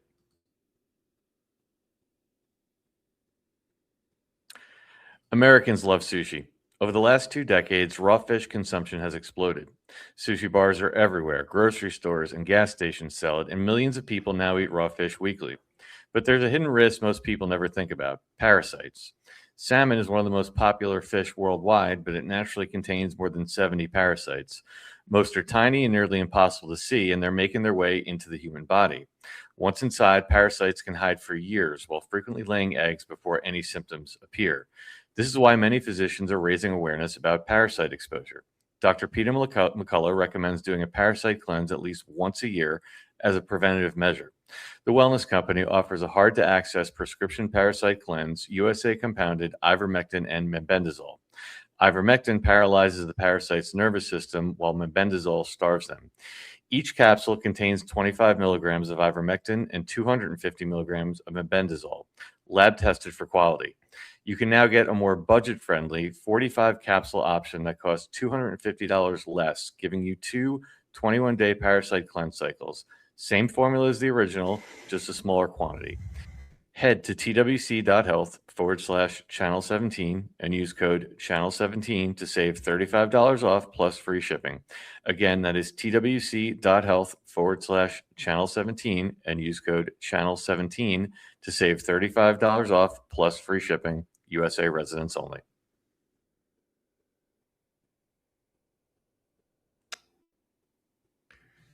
And our final sponsor of the night, our good friend Matt Geiger of Verity Metals. Matt will be on with us later this week, and I'll give you guys an opportunity to ask some questions of him about the metals market. So our thanks to Matt Geiger for his continued support. Your financial advisor isn't going to tell you this. Your bank won't mention it. And your 401k custodian, they're hoping you never find out. You can convert your retirement account into physical gold and silver, real metal in your hands, or stored exactly where you decide. It's called a gold IRA rollover, and it's 100% legal, 100% IRS approved, and your financial, quote, experts, they don't get a commission when you take control like this. Wall Street wants your money in their system, in their accounts, where they control it. But physical gold? That's yours. Can't be hacked, can't be deleted, can't vanish when the market crashes. Verity Metals. We're the experts they don't want you to call. Convert your IRA or 401k into gold and silver that you can actually hold. Call 480-717-9081 or visit veritymetals.com. Because your retirement should be in your hands, not theirs. And our thanks to Matt. As a reminder, guys, Matt, Verity Metals does not just do IRAs and 401ks. They also do individual metals purchases, no minimum. So even if you're interested in just a small quantity, give Matt a call. He will help to guide you through the process. Mike, let's take a minute and let everyone know how they can support your work over at realnewsandhistory.com. Okay, well, quickly, this is the website, realnewsandhistory.com. My motto is fake history is the fake news that has passed into the rearview mirror. It's very important that you learn the fake history, because this drama that's unfolding here is just the final victory. It's the final chapter of a book that it didn't start with the escalator ride. It didn't start with 9/11. It's actually, I could draw a continuous line to, at the very least, 1776, the founding of Illuminati. We could even go back further than that. But that's what my work does, is I take you through all of these major events. It's all part of the same drama. Okay, all of the major wars, the depressions, economic calamities, assassinations, coups, all the big news items, history items that you're taught about, are brought to you by this cabal, pretty much. And it's not what you think it is. So once you correct the history, you understand the contemporary times much better. And I specialize in doing that in a very simple, clear, concise manner, so it's not confusing. If you ever hated history before, believe me, you will love history when you read my stuff, because it's the greatest drama ever told. It's suspense, it's action, okay, it's intrigue. You know, the James Bond stuff's got nothing on real history. So that's what I do. And you go to my website, very user-friendly, a ton of free content. But what you really want to take advantage of, if you haven't already, is get my 35 pay-to-view books or PDFs. If you want them in PDF format, which is most economical, you simply click on Mike King University, or you go to my books and PDF page, and you can get all 35 books and booklets for $29. For a little extra than $38, you also get these anti-New York Times articles in your inbox that we discuss each week. If you're old school, you want a physical book in hand. Some people, little by little, are collecting all 35 of these books. All of them have great covers, too, by the way. They're 8.5 by 11. Really eye-catching covers. If you want to get the book format, you could order through the website, the book and PDF section. Most of them are also available on Amazon. So the ones on Amazon, like the Secret Plan to Save Humanity, okay, you get that through the Amazon page. A lot of the books are available on Amazon. It's quicker, more economical that way. And my Amazon page is Mike King or Mike S. King. And what else? The third element of my fledgling media empire here is my Rumble page, which you can access right from the front page of realnewsandhistory.com. You can click on that. It'll take you to my playlists. In particular, the ones you want to watch are the Rise and Fall, the New World Order series. Has 38 parts. It takes you through the whole history of this thing. And they're like 1 hour discussions. Okay? Just the basics. You'll understand the true history of the last couple hundred years. You'll see how badly we have been generationally gaslighted and manipulated. It's so horrible to get your head around it. And I think in the past, many people really wouldn't even want to take a look at something like this. It just seemed too incredible. But those of you all have come of age in this day and age of Q, this is just a logical extension of it. We see how they've lied to us in the last 10, 15, 20 years, 9/11, COVID, et cetera. The logical question now is you have to ask is what else were we lied to about? And it's a lot. So this series will guide you to that. And then I just completed a series on the 5,000 Q posts. That's a 24-parter. Again, it's about 1 hour discussions. I just go through the main elements, and people have told me this is so helpful. Because if you weren't there all along following day by day and with the assistance of the Anons and everybody working together, analyzing, putting stuff together, it's just too much of a topic to confront if you're new at one time. So I break it down for you. So that's another series you want to go through. So you got my Rumble channel, my website, my book and PDF package for $29. And, as always, I appreciate your support. There's a buy me a cup of coffee if you like my work and my writing. And if you already have all this stuff, a portion of my donations I'm using to spread the message and get it to more people. Because I really think it's not only unique content, but I have to say, frankly, you're not going to find resources that put it together in such a clear, concise way. And that's important. Because we don't just want to, I don't write for the academic class. I want everybody to come up the learning curve. You understand? So that's how I structure my work. So I think you'll find the most unique thing about it is how easily you can get it without being overwhelmed with thousands and thousands of pages. So that's my real specialty, is making history accessible. The only reason it's not known is because it's unnecessarily complicated and obfuscated, because the cabal has always understood if you don't know history, there's no way you can orient yourself in the present time, you see. So that's why this work is important, and I appreciate your support, and that's my story. Absolutely.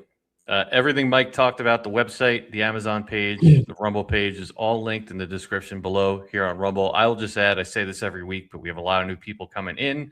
If you guys have somebody that is newly waking up, as we said, don't go 0 to adrenochrome on them. Stay away from the mass stuff. I wouldn't even go into the Q stuff. If you're trying to give somebody a good picture that's starting to wake up and starting to notice that maybe perhaps a lot of the stuff they've learned in their life is a lie, I always point to this series first, The Rise and Fall of the New World Order. I would start them there before I go anywhere near any of the Q stuff. That's why the feedback on this series has been so incredible. That is my go-to for people that I know that are just starting to figure it out. So again, we appreciate all your support of Mike and his work. And last but certainly not least, as I mentioned, I am going to be purchasing a physical copy of all 35 of Mike's books. And we are going to be giving that away next Wednesday, ironically, tax day, April 15th. There is 1 week to go. Very simply, go to newstreason.com/Mike King. If you have any problems with that, just go to newstreason.com. There's a button right at the top that says Win Mike King's Books.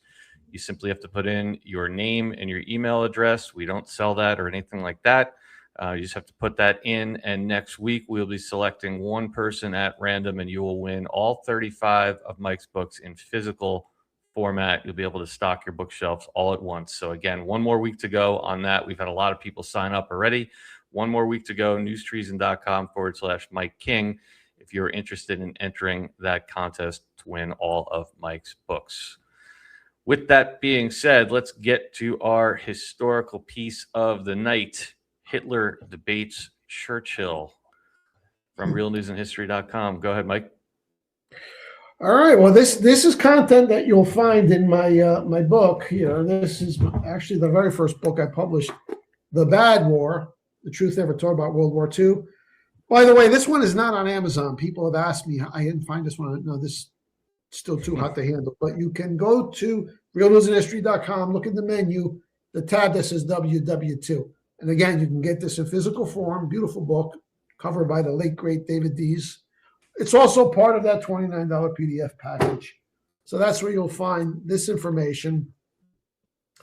And this particular piece here is just a little, I just use a literary technique here to create a debate. Obviously, this debate never occurred. But what I do here in this piece is I take quotes which are pretty close together in time, sometimes in the same month, by Churchill and by Hitler, and I structure it so it's like they're having a debate, a conversation. So someone can determine who the warmonger truly was and who was trying to avoid war. And lest anyone think that I've just cherry-picked and selected quotes to make one guy look bad and the other guy look innocent. No, believe me, you read the bad war and you'll appreciate the broader context that this is the truth. Winston Churchill was an insane warmonger, and that's going back even further to World War I when he was Lord of the British Admiralty. There were people criticizing him then as a warmonger. He was so eager to go to war. The British Prime Minister in his diary talks about Winston Churchill's got all his war paint on. He wants to sink German ships tomorrow morning, etc. So this is not out of context. Nothing is cherry-picked here. And if you go further and you read in depth the bad war, you'll see that I'm not playing any kind of game here. These are the true sentiments, and they're totally in context with all the other stuff they said and did. So, with that, Mike, I can blow that up a little bit bigger for you. Yeah. Let me do it this way. There we go. Perfect. Yeah. So the debate is based on actual quotes, arranged mostly in chronological order. Prime Minister Churchill, we begin with you. Okay. He said in 1935, he was not prime minister at the time. He was actually kind of like disgraced in British political society because he had screwed up every other job he ever had. He's pretty much on his ass now, broke at the time he's writing this. Some powerful forces kind of cleaned him up and put him back in the game. So in 1935, when nobody wants war, and when even many people in Britain were really quite astonished at the German recovery, Churchill writes this: "We cannot tell whether Hitler will be the man who will once again let loose upon the world another war in which civilization will irretrievably succumb. It is on this mystery of the future that history will pronounce Hitler either a monster or a hero." In the broader context of that, he's actually praising all of Hitler's great deeds in Germany. He has to. The poison pills, he puts this little caveat in there. He still might turn out to be a bad guy, though. So already he's beginning to prepare the groundwork for his future warmongering. And the following year, so again, this is kind of contemporary. Here's a quote from Hitler. And this is from an article in the Daily Mirror, British paper. You see right there on the front page. Hitler, let's be friends, plead to the world. He says, "I appeal to reason in international affairs. I want to show that the idea of eternal enmity is wrong. We are not hereditary enemies." So he's trying to reassure the world that, okay, World War I is over. We don't consider Britain and France our enemies anymore, even though you screwed us over. And by this time, he had totally torn up the Treaty of Versailles. He wasn't going to pay anymore on the reparations. But he made many public appeals in 1936 because already the propaganda was beginning to surface in Britain and France that this guy's dangerous. And he's trying to reassure, I want to show the people we are not hereditary enemies. Let's go back to Churchill. October 1938. There can never be friendship between the British democracy and the Nazi power, which cheers its onward course by a barbarous paganism. Now, mind you, the war hasn't broken out yet, and he's saying this. So what is he talking about? There's no war. Which vaunts the spirit of aggression and conquest, which derives perverted pleasure from persecution and uses, as we have seen with pitiless brutality, the threat of murderous force. That's pure neocon stuff right there. This is the same kind of rhetoric we've heard towards Iraq and Syria and Libya and Iran, right? That's October 38. October 1939, Hitler says, now this is after the war has broken out between Germany and Poland. And there's a whole story there. Okay, Poland was put up by Britain and France to pick the fight. It didn't last long. It lasted 3 weeks. And then Hitler makes this announcement because he doesn't want to go to war with the West. With Britain and France in the West. He says, at no time and in no place have I ever acted contrary to British interests. I believe even today there can only be real peace in Europe and throughout the world if Germany and England come to an understanding. So he's pleading with Britain. May 1940, Winston Churchill says, I would say to the House, as I have said to those who have joined this government. By the way, he's just been appointed prime minister. They got rid of Neville Chamberlain, who never really wanted this war. And they installed him as prime minister, non-elected. I have nothing to offer but blood, toil, tears, and sweat. We have before us an ordeal of the most grievous kind. We have before us many, many long months of struggle and of suffering. And this is May of 1940. Essentially, there is no war. There was the Britain were forced to evacuate the continent. France had made peace. Hitler allowed them to evacuate to Britain. So, really, at this time in history, casualties are minimum. There's no destruction. There's been no internment of communists and Jews or anybody else. This war doesn't have to go on at all, and Hitler's pleading for peace. And here he is. We have many, many long months of struggle and suffering. But it's not his blood or toil and tears and sweat. It's those of his countrymen. Okay. And again, the same time period, this is July 1940. Hitler responds, in this hour, I feel that it is my duty before my own conscience to appeal once more to reason and common sense in Great Britain as much as elsewhere. I can see no reason why this war must go on. And at this time, the conflict is limited because Britain has been pushed off the continent to aerial battles and naval. So it's still not really even a true war. And you got Churchill saying we got many months of struggle, and you have Hitler at the same time saying, why does this have to go on? It's amazing when you present it this way. Yeah. I thought it was a really neat way of putting it together and trying to get the dates as close as possible. June 1940. And by the way, by this time, Hitler has dropped flyers over London, peace leaflets written in English, trying to circumvent the British media and Churchill and plead directly to the British people that we don't want this war. It's Mr. Churchill, etc., blah, blah. And immediately they put the troops out to gather them up off the streets, but a few of them survived. They didn't have internet back then. What could you do? You drop flyers on the other guy to get your point of view across. Churchill, 1940, June. We shall go on to the end. We shall fight on the seas. We shall fight in the air. We shall defend our island, whatever the cost may be. We shall fight on the beaches. We shall fight on the landing grounds. We shall fight in the fields and in the streets. We shall fight in the hills. We shall never surrender. This is what he's saying on the radio. And Hitler is saying, time and again I have offered friendship and, if necessary, closest cooperation to England. But love cannot be offered from one side only. It must be met with reciprocation by the other side. Germany is not pursuing any interests in the West. And by the way, at this time, Hitler's trying to engage third parties, Italy, the Vatican, a Swedish emissary to kind of, can we all sit down? Can we get like a third party mediator? We don't want this war. And Churchill's saying, hell no. May of 1940. Again, this is a radio address. You ask, what is our aim? I can answer in one word. It is victory. Victory at all costs. Victory in spite of all terrors.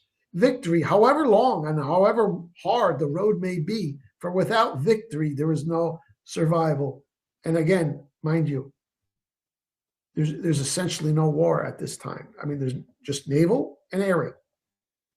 There's no troops engaged because Britain is not on the continent.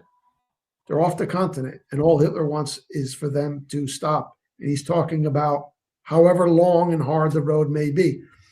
And he's even said in one of these speeches that if our island was invaded, and by the way, Hitler had no intention to invade the island. He's pleading for peace. And we could still continue this war from our overseas possessions, like meaning Canada. And in due time, the New World would join us in this war. He's meaning the United States. So he's saying that in 1940. And in that exact same month, here's a quote from Hitler, May 1940, all of my peace overtures have been rejected and war was declared on us. The German people has no hatred, no inimical feeling toward the English or French people. Somebody's lying here. Right. Okay. Well, Mike, I'm sure you've noticed that there's a growing number of people with the power of AI now that have actually been taking, we were, at least my generation, we were shown the speeches that Hitler would give, right? Where they seemingly sped up the film and he's going, and he sounds like he's ranting. And now with AI, you can take it and drop it in and have it translated. And there's all these videos going around now of people actually doing that and listening to what he actually said. Yeah. And their minds are kind of melting a little bit. Yeah, it's proliferating on TikTok. Isn't it interesting that Joe Rogan is calling attention to the AI Hitler videos? Mm-hmm. Yep, that's right. And Tucker, right? Yep. We played that Andrew Tate video last week. That's right. And these are all Q operatives. So that's like their subtle way of at least beginning the process of getting some historical truth out there. 1941. And again, this is a point in time where World War II is still not really World War II. Okay, United States is not in there. Cities aren't being bombed. There's no Allied presence on the continent itself. This thing can end just by saying, all right, let's end this. Forget about it. And Churchill says, if Hitler invaded hell, I would make at least a favorable reference to the devil in the House of Commons. Hitler, January 1942. Lord God, give us the strength. This is after Pearl Harbor and after the United States now has entered the war. So they know what's coming. They know that the war is going to become much more difficult. The United States is in. Lord God, give us the strength that we may retain our liberty for our children and our children's children, not only for ourselves, but also for the other peoples of Europe. For this is a war which we all wage this time, not for our German people alone. It is a war for all of Europe, and with it, in the long run, for all of mankind. And this was their mentality, that we are resisting this international New World Order cabal. Not just for us, we're saving Europe and, in the long run, all of mankind. He spoke specifically about the New World Order.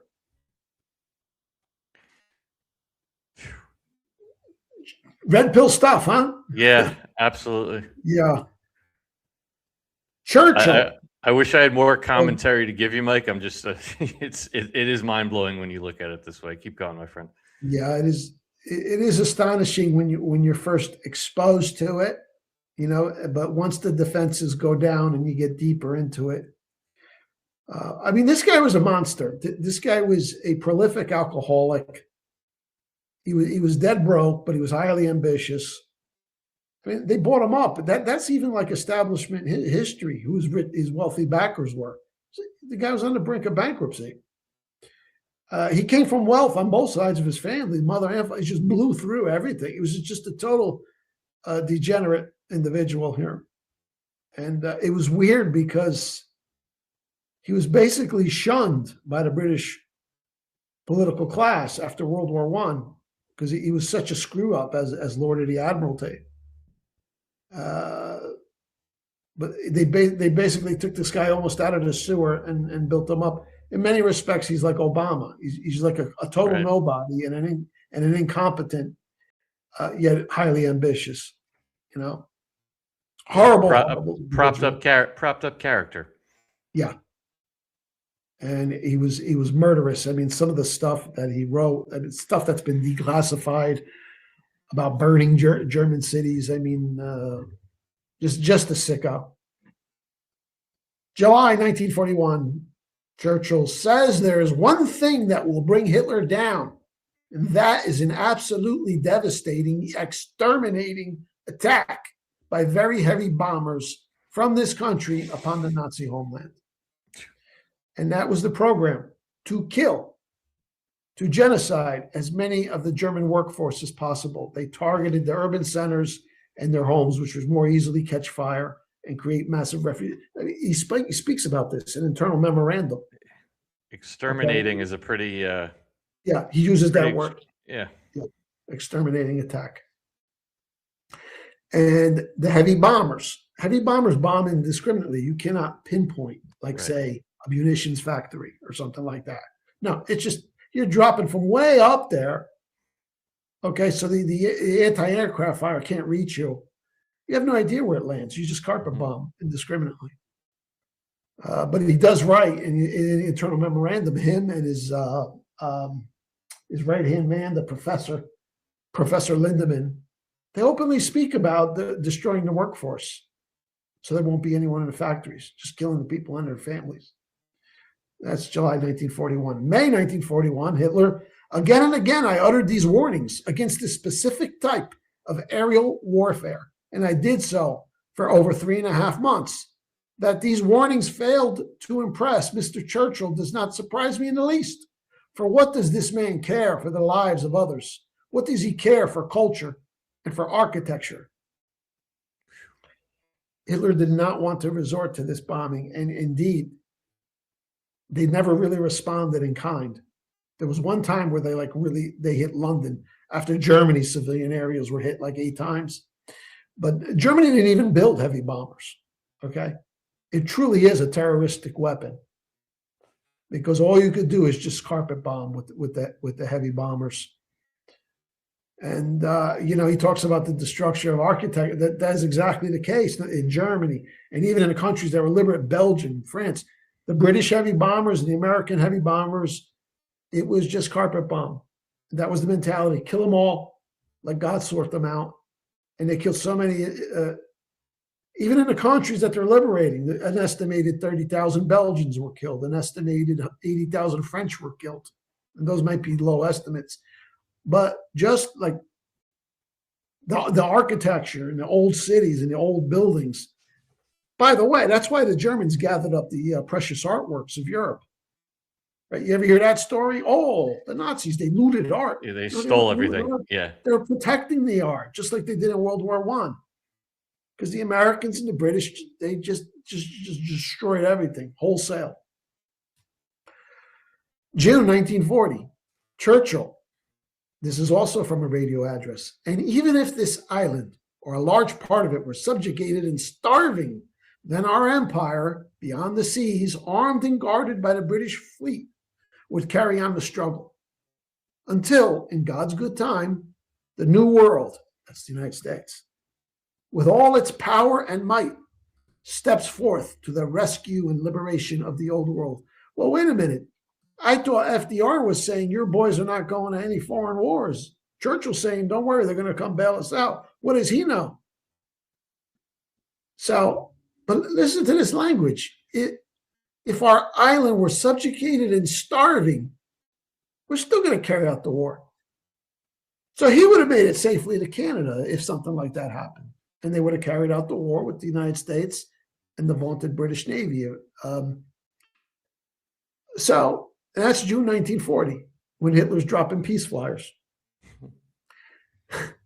December 1941, this is after Pearl Harbor.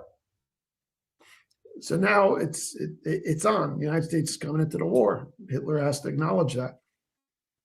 Hitler says, he, meaning Roosevelt, Franklin Roosevelt, Roosevelt is resolved to take over as safely and securely as possible the British Empire in the moment of its downfall, since England is no longer in a position to pay cash for all of the American deliveries. So he's looking out for the British more than Churchill is. And he called it. He nailed it. Britain's going to go into so much debt. Roosevelt's just going to take over everything. And he did. He started just taking over territories and bases and assets all over the world. And the end result of World War II is that was the end of the British Empire and British influence. The new Boston's town was the United States. Bretton Woods. Subservient, of course, to the New World Order cabal. Right. Right.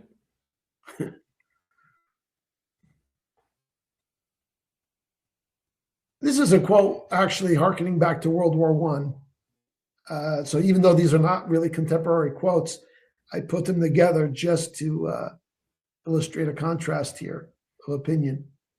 Churchill wrote in his diary during World War I when he's Lord of the Admiralty and he's screwing up big time. There's a whole story there. I have it in me to be a successful soldier. I can visualize great movements and combinations. He's a legend in his own mind. He's no soldier. He never saw combat.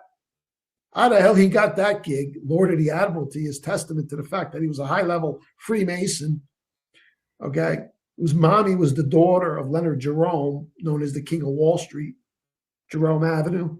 Yep. Okay? I have it in me to visualize great movements. Well, Hitler had a different opinion of Churchill's strategic capabilities. He says, Churchill is the most bloodthirsty of amateur strategists that history has ever known. And it's true. All Churchill knew how to do is, well, he said it himself, exterminating attacks. Bloodthirsty amateur strategist.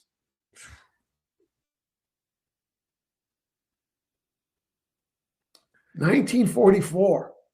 This is from a letter to Joe Stalin. Now, Stalin's worried now. You got the two-front war, and Stalin needs the British and the Americans engaged in the West.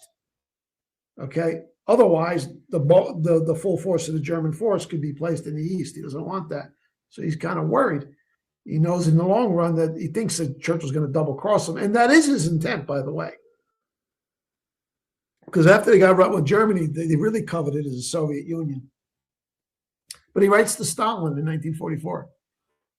We never thought of peace. It was a remarkable admission right there, isn't it? Right. We never thought of peace, not even in that year when we were completely isolated and could have made peace without serious detriment to the British Empire.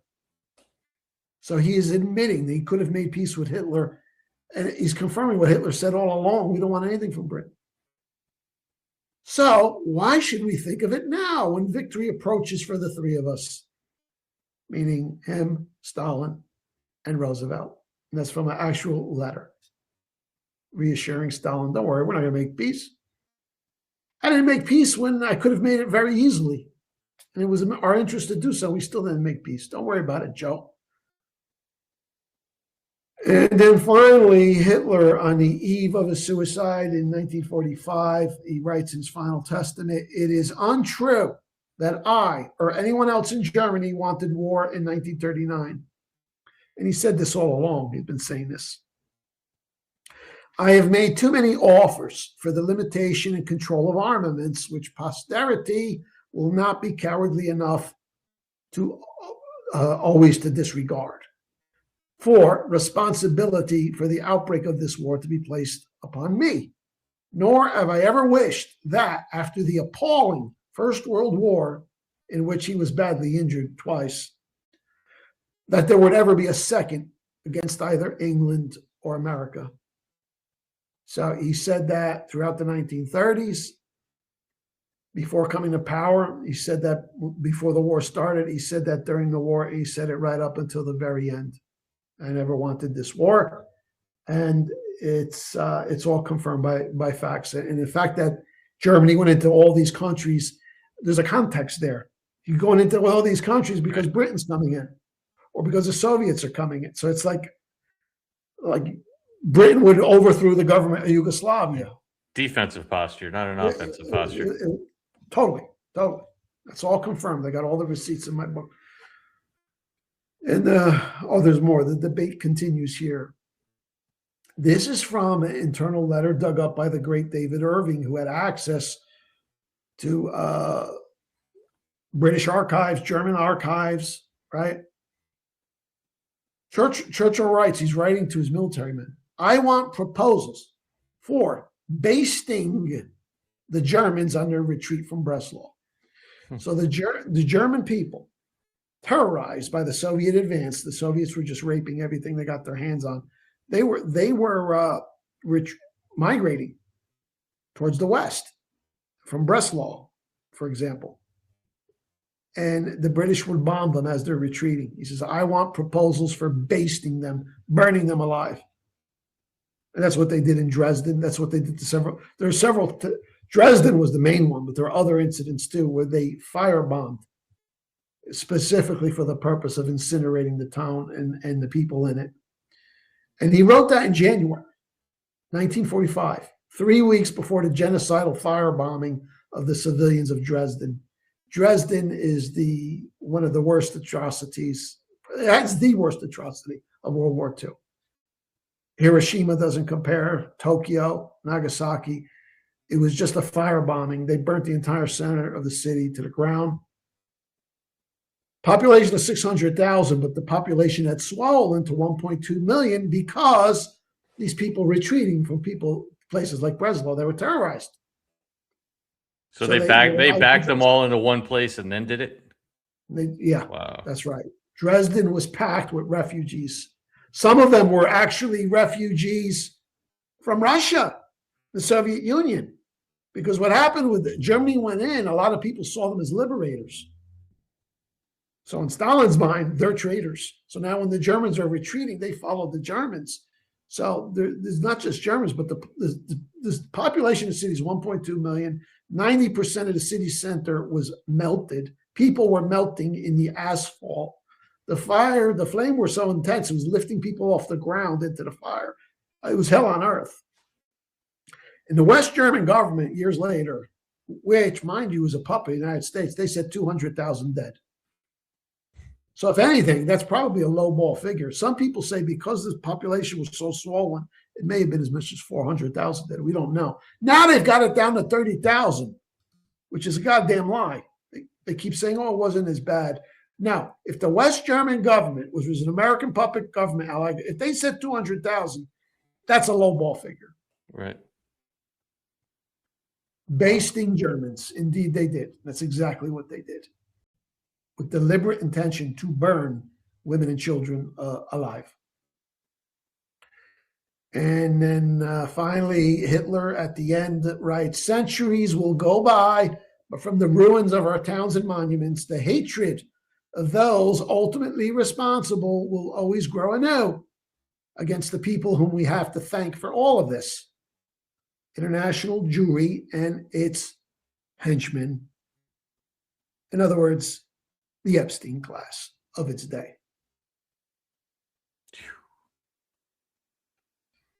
Churchill, in wartime, truth is so precious that she should always be attended by a bodyguard of lies.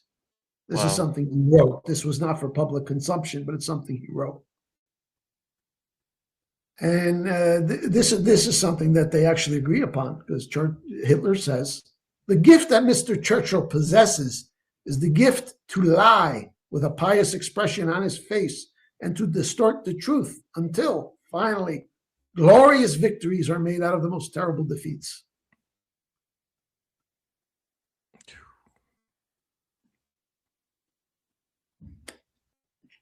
Churchill says, I consider that it will be found much better by all parties to leave the past to history, especially as I propose to write that history.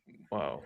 So during World War II, with all this death and destruction, he's actually negotiating his memoirs. Okay? So he got a nice deal. And he wrote what's considered, or puffed up as one of the definitive versions of World War II.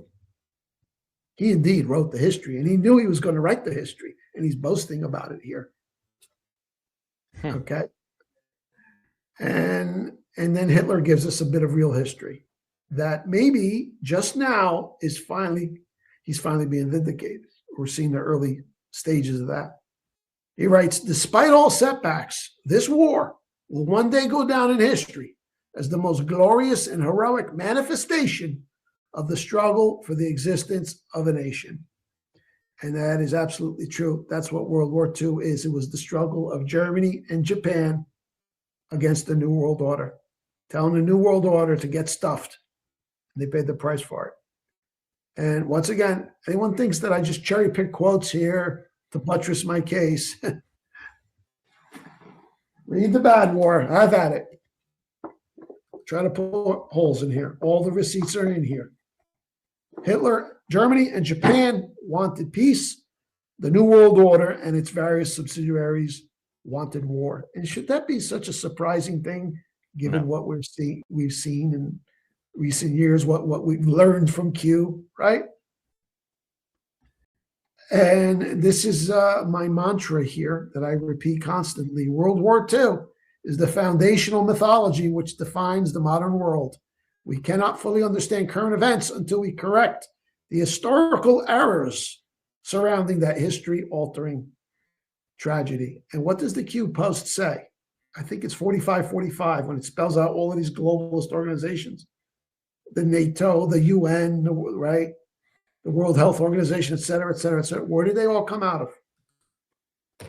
They were shoved down our throats in the months and years following the end of World War II, because that's what the wars were all about. And Q even asks rhetorically, what were World War I and World War II really about? Doesn't go in depth. He doesn't want to scare people, right? I mean, the stuff that I'm telling you tonight, if Q had put that in the Post in 2018, 2019, can you imagine what the deep state would have done with that? Oh, Q is Hitler, right? No, but the subtle clues are in there. This is the same struggle we're waging today. Only difference is we've won now. We just got to wait for the movie to end. You even have this one, Mike, in the drops when you look in. I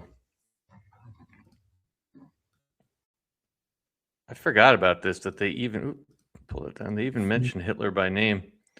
Trace the broad lines of these three families. What happened during World War II? Was Hitler a puppet? Who is his handler? What was the purpose? What was the real purpose of the war? Yeah, you know, some of these posts, I mean,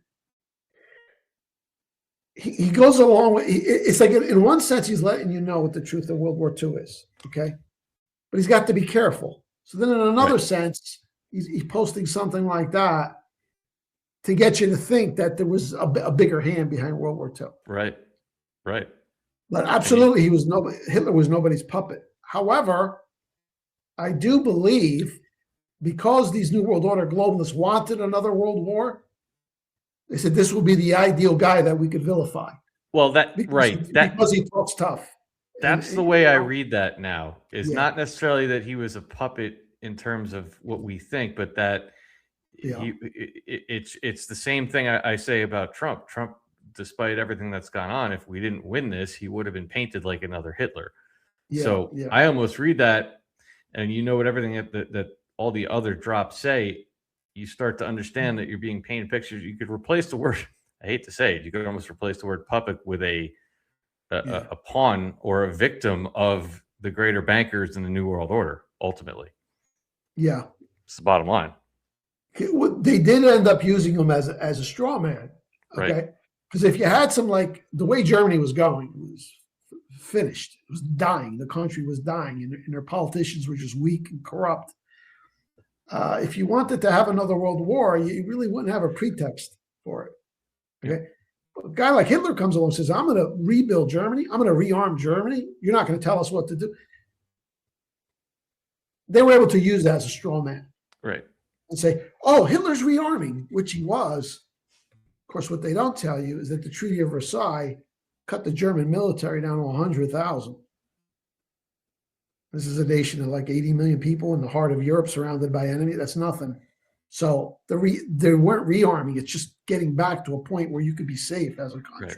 You know what I'm saying? But because he did all these things and the way he talked and the defiant stand, it sort of played into their hands because they could portray him. Oh, he's a madman, you know?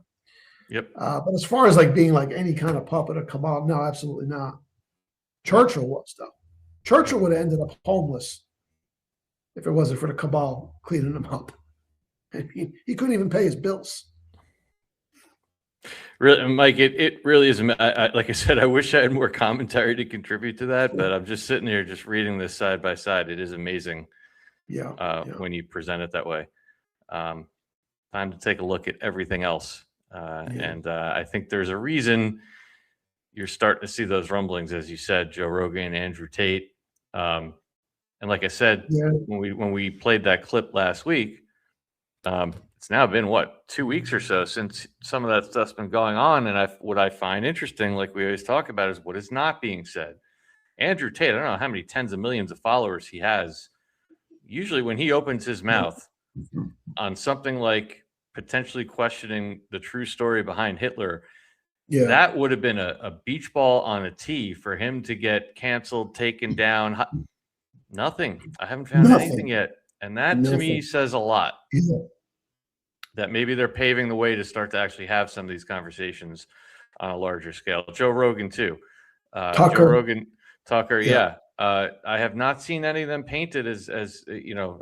And again, then you take away AIPAC and some of the ADL and some of these other organizations that would normally be the ones that would be the watchdogs that would push the media to do that. Well, then it kind of makes sense. But like I said, I haven't seen any blowback, and that's very interesting to me. Yeah. Mike, before I let you go, I have one question that just came in. It's a $2 rant from Dirk McGurkin, and he said, do you think that they wanted to nuke Germany? He puts nuke in quotes because that may be controversial for some people. Do you think they wanted to nuke Germany, but they couldn't get the cover story in place soon enough? Meaning the Manhattan Project and all that other stuff. Yeah. Well, I mean, it wasn't ready in time. Germany surrendered in May. Okay. And you know, the death they meted out to Germany. I mean, the fire bombings were worse than Hiroshima and Nagasaki anyway. Right. But it's clear that, you know, that's what Einstein was hoping for. I mean, Einstein had nothing to do with developing the bomb. For that matter, neither did Oppenheimer. They call Oppenheimer the father. No, he was just the project manager at the Manhattan Project, and a lot of people were screaming about it.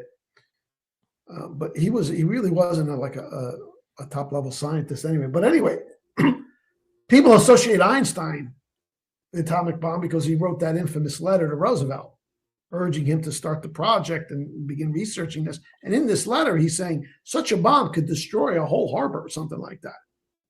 Who did he have in mind? Well, clearly Germany, because that's where he left. You know, so yeah, they would have loved to have dropped that on Germany, but they did it on Japan, and there was no need for that. Well, there's no need for the war to begin with, but the importance, the significance of Hiroshima and Nagasaki is they already had it in mind. As soon as this war ends, we can now transition into a whole new scary era of mutual nuclear annihilation, from which the only escape, the only prevention would be one world government. Right. And they were specifically saying that. Einstein wrote a piece in the New York Times. I did an article on this. It's in my book too. He's talking about our only hope for survival in this age is like in the early 50s, after the Soviets blew their bomb, is we have to hand all this stuff to the United Nations. You see the game they were playing then. Yep. It was a variation of the global warming hoax. Oh my God, we're all going to die. Atomic war. Got to have a world government, right? Today was climate change. Well, that's dead now, thanks to the Q operation. Yeah, you saw that New York Times articles talking about that. Very interesting. Very interesting stuff. Yeah. Awesome stuff. Well, Mike, I will let you jump out of here. I want to remind everybody one more time, please go to realnewsandhistory.com. That's where you can get everything Mike King, his books, his articles, his anti-New York Times, his Rumble channel. You can, of course, donate, buymeacoffee.com/Mike King. Everything Mike King is linked in the description below, including his Amazon page as well to get his books. And, of course, as a reminder for anybody that might have come in late, you have one more week till April 15th, tax day. We'll be giving away a copy of each of Mike's books, 35 books in total, to one lucky winner. If you guys are interested in registering to win, simply go to newstreason.com/Mike King in order to submit your entry. We will do that drawing next Wednesday. Mike, Thank you, as always, my friend. Incredible presentation. Any final thoughts, last words, anything you want to leave us with before you jump out of here, my friend? Well, the piece that's going out tonight is so good. I don't want to wait a week. I'm not going to go through the whole piece, obviously, but if you could pull up my site and go to the Anti-New York Times Index page, I just want to read to you the first paragraph was on the front page of the New York Times today. This takes everything to an even whole new level. This one? Yeah, there you go. All right, just scroll down a little bit. Well, there's the image. Look that's the dominant image, and it's covered in the New York Times today. How Trump took the U.S. to war with Iran, showing him arm in arm with Bibi Netanyahu. Isn't that amazing? Now, if you scroll down in my article here, I just want to read you the opening salvos from the article. This is just as powerful as the picture. A little bit more down. Okay. And this is the italicized text. This is the New York Times. Right under that picture, the black SUV carrying Prime Minister Benjamin Netanyahu arrived at the White House just before 11 a.m. on February 11th. The Israeli leader, who had been pressing for months for the United States to agree to a major assault on Iran, was whisked inside with little ceremony, out of view of reporters, primed for one of the most high-stakes moments in his long career. Of course, none of this happened because Bibi's dead, but let's just go with this. U.S. and Israeli officials gathered, first in the cabinet room adjacent to the Oval Office. Then Mr. Netanyahu headed downstairs for the main event, a highly classified presentation on Iran for President Trump and his team in the White House Situation Room, which was rarely used for in-person meetings with foreign leaders. Mr. Trump sat down, but not in his usual position at the head of the room's mahogany conference table. Instead, the president took a seat on one side, facing the large screens mounted along the wall. Mr. Netanyahu sat on the other side, directly opposite the president. So it's showing them as equals. Okay? Interesting. Appearing on the screen behind the prime minister was David Barnea, the director of Mossad, Israel's foreign intelligence agency, as well as other military officials. The presentation that Mr. Netanyahu would make over the next hour would be pivotal in setting the United States and Israel on the path toward a major armed conflict. In the Situation Room on February 11, Mr. Netanyahu made a hard sell, suggesting that Iran was ripe for regime change, et cetera, et cetera, et cetera. You know how many people have been destroyed for saying this kind of stuff? Wow. For prior wars, right? And now here's the New York Times front page with an image. Where's the ADL on this stuff? Where's the big Jewish advertisers threatening the Times? This could not happen. What is happening here? This is Q proof number 1717. The New York Times is controlled by the Q operation. This just further cements the theory. Yeah. This is Israel for last, my friend. Oh, wow. No doubt about it. Wow. And notice how it mimics the quote unquote Iranian, I call it Quranian, Lego videos. The same message. Delivered in a different tone, but it's the same message. So. Whew. Yeah. That is not insignificant, Mike. No. Wow. Yeah. Wow. So you guys can record. Make sure you head over to realnewsandhistory.com if you are interested in subscribing to the Anti-New York Times. Wow, that is interesting, Mike. And I think we got a lot to keep our eyes on in the coming days and weeks ahead. I will let you jump out of here. Anything else you want to leave us with, my friend? Well, that was the thing. Well, as always, my friend. Storm is here. That's right. That's right. I love it, Mike. Thank you as always, my friend. I will see you next week, next Wednesday, 8 p.m. for the next episode 89 that adds up to 17 of the Real News and History Q News review with the one and only Mike King, realnewsandhistory.com. Thanks, Mike. I'll catch you next week. Thank you. Good night, everyone. Take care, brother. The great Mike King, ladies and gentlemen. Before we wrap up here, I just have a couple things I want to read. I want to get to your rants. Remind you guys one more time, if you are interested in winning all of Mike's books, we will be doing that drawing next Wednesday at 8 p.m. I believe that is April 15th. I do have one other quick read I want to do from our friends over at Rumble. Many of you asked how you can support us after the show. There is a tip button you'll find on everybody's channel now that is part of Rumble's new wallet program. And I'm going to go ahead and do a read for them that they asked us to do. Here's a little inside scoop that many creators are talking about behind the scenes. It's actually one of the reasons I'm using Rumble.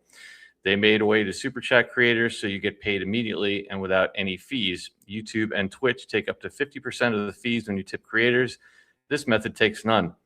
That's right, the platform takes zero fees. We keep nearly 100% of what you send. You can super chat with Bitcoin, Tether USD, or even Tether Gold stablecoins. The tip will show up directly on the Rumble chat, which of course we read at the end of the show. All you have to do is download the Rumble wallet in the App Store and send the tips to your favorite creators. You can go to wallet.rumble.com or you can download the app directly from the app stores. And seriously, this is an amazing way to get rid of the middleman and help the creator economy. Our big shout out to Rumble for making this disruptive technology available. Guys, if you haven't checked it out yet, the Rumble wallet is very cool. And as I know many of you watch on replay, it is just another tool that Rumble is putting out there in case you are interested in supporting your favorite creators. Let me come over here to Pilled and say a big thank you to everybody that has left anything over here. Bear with me one second, guys, while things, of course, freeze up on me. All right. Okay. Victoria gifted the shades. Thank you very much. Victoria also gifted a cookie. Thank you. B_random gifted a cookie. Thank you. And No Thanks Joe gifted a cookie. And he says, thanks, Dave and Mike. History has always been my favorite subject throughout life. And the two of you have continued to give me new perspective of the details of the larger stories throughout. Thanks again, and God bless you both. Thank you very much, my friend. And if you guys are watching over on Pilled, I will go ahead and release the scratch. And thank you guys very much. And coming over here to the Rumble side, we have Todd 12 with a $5 rant. Much love and thanks, Dave and Mike. Good things happen, good things happening, and good things happen when we trust God, trust the plan, and stick together, helping others along the way. Thank you, Todd. Appreciate that. Brian Fund, good to see you, my friend. $5 rant. I have firsthand knowledge on the rebuilding or actually unfolding the blades for transport for the main rotor system on an MH6 Little Bird helicopter after unloading it from a C-130. Brian, call in on Friday night if you want to talk about that. I believe that's related to the helicopter story we were talking about on Monday. Thank you. Rambo and friends, good to see you, brother. $1 rant, dollar Mick holler, activation word, LOL. Love you guys. Thanks, brother. Good to see you. Todd 12 with a $1 rant and just says holler. Thank you, buddy. Dirk McGurkin, $2 rant. Speaking of lying for $100 billion, I want something more than a glorified backdrop camera and 4 PhDs fiddling with the light shade. Yeah, that is an Artemis comment, and I will have more videos and commentary to share about that probably tomorrow. There are a lot of people being woken up by this Artemis mission, and it has nothing to do. What I said yesterday, I think, is important. All they're doing is they're getting people to see that NASA is lying, or they're getting people to see that things don't add up. It's not a flat Earth, round Earth debate. You don't even have to go there. But a lot of people are questioning what's going on with NASA, and I think that is fantastic. That's what I think this entire Artemis thing has been about. That's just my opinion on that. We can leave it there for now. Dirk McGurkin, I'll read this again. Actually, I already got to that one. That was the question about the nukes in Germany. Thank you, friend. Bible Stone with a $10 rant. Thanks, Dave and Mike, for always welcoming all respectful, free-thinking opportunities. Blessings to any that want to receive. Have a good evening. Thank you, Bible Stone. Appreciate that. Denise Volbrack with a $10 rant. Remember, we have all been psychologically affected, even in our own lives, because we were constructed by what our parents knew. Free thinking now is imperative. Go within, forgive, all imperative. Thank you, Denise. As always, appreciate that. And Bond Bakes with a $17 rant. I learned a lot about the truth of World War II. Thank you. It's a shame my father had to go through that hell. However, he met my mother overseas during the war, so now I am here. Yeah, it is. I guess you could say that about pretty much every war over the last century. It is a shame, and I don't know. I always think a lot about the all the different vets that are out there. We have many of them in this community, and what it's like to go through as they wake up and realize that they went in for the right reasons and were really fighting what came out to be either banker wars or New World Order wars. But at the end of the day, it is our great military that is saving this nation. So every last one of them is important, regardless of where and how they serve. That's how, at least how I look at it. And Chris753 made a donation of 5 USDT through Rumble Wallet. Thank you very much, friend. And Annie Chow with a $20 rant and a big thumbs up. Thank you, Annie. And I believe that is it. That is going to do it for us. Tomorrow, guys, you can catch me 2 p.m. I'll be over on Joe Rambo's channel on the Roundtable. And then tomorrow night, we will have a show. Stay tuned as to exactly what it is. I'm trying to just pull something together for tomorrow night in place of our normal situation briefing with a good friend, Patriot Underground, who, of course, is dealing with the death in the family. Again, our thoughts and prayers out to him. But we'll have something for you tomorrow night. Of course, Saturday night, 7 p.m. Eastern time will be Open Lines Live, your call-in show. Please come with your questions and your theories. We had so many new people last week. It was absolutely fantastic. I expect nothing less this week. I know you guys will all be there on Friday at 7 p.m. And, of course, Saturday at 7 p.m. Eastern, we will have D-Class with myself, Joe Rambo, and Patrick Gunnels. Thank you each and every one of you once again for being here. On your way out, if you could, hit that thumbs up. Help put this show on the leaderboard. Thumbs up button on Rumble, heart button on X. Take the red pill over on Pilled. And last but not least, certainly I want to thank our admins and moderators, Carrie, Kat, Claudia, Doug, Magadai 1776 for all of your hard work and help. Could not do it without you. Thank you guys for tuning in. Have a fantastic night, and we'll see you guys on the next one. Take care, everybody. That song's from my old one-eyed father.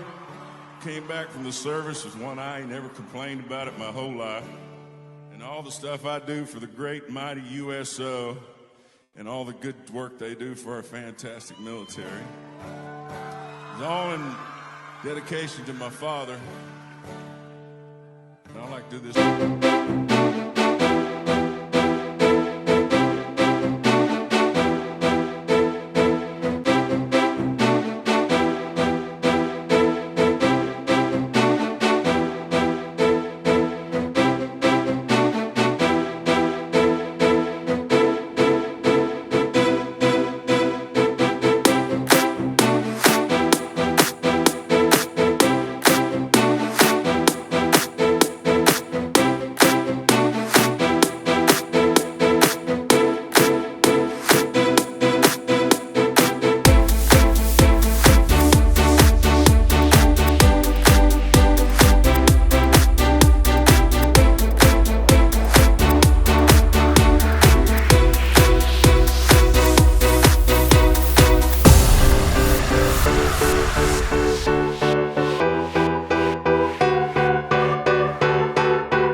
That's treason. That's treason. They say, holy shit, they caught us. They caught us. What storm, Mr. President? You'll find out. And they know judgment day shall come.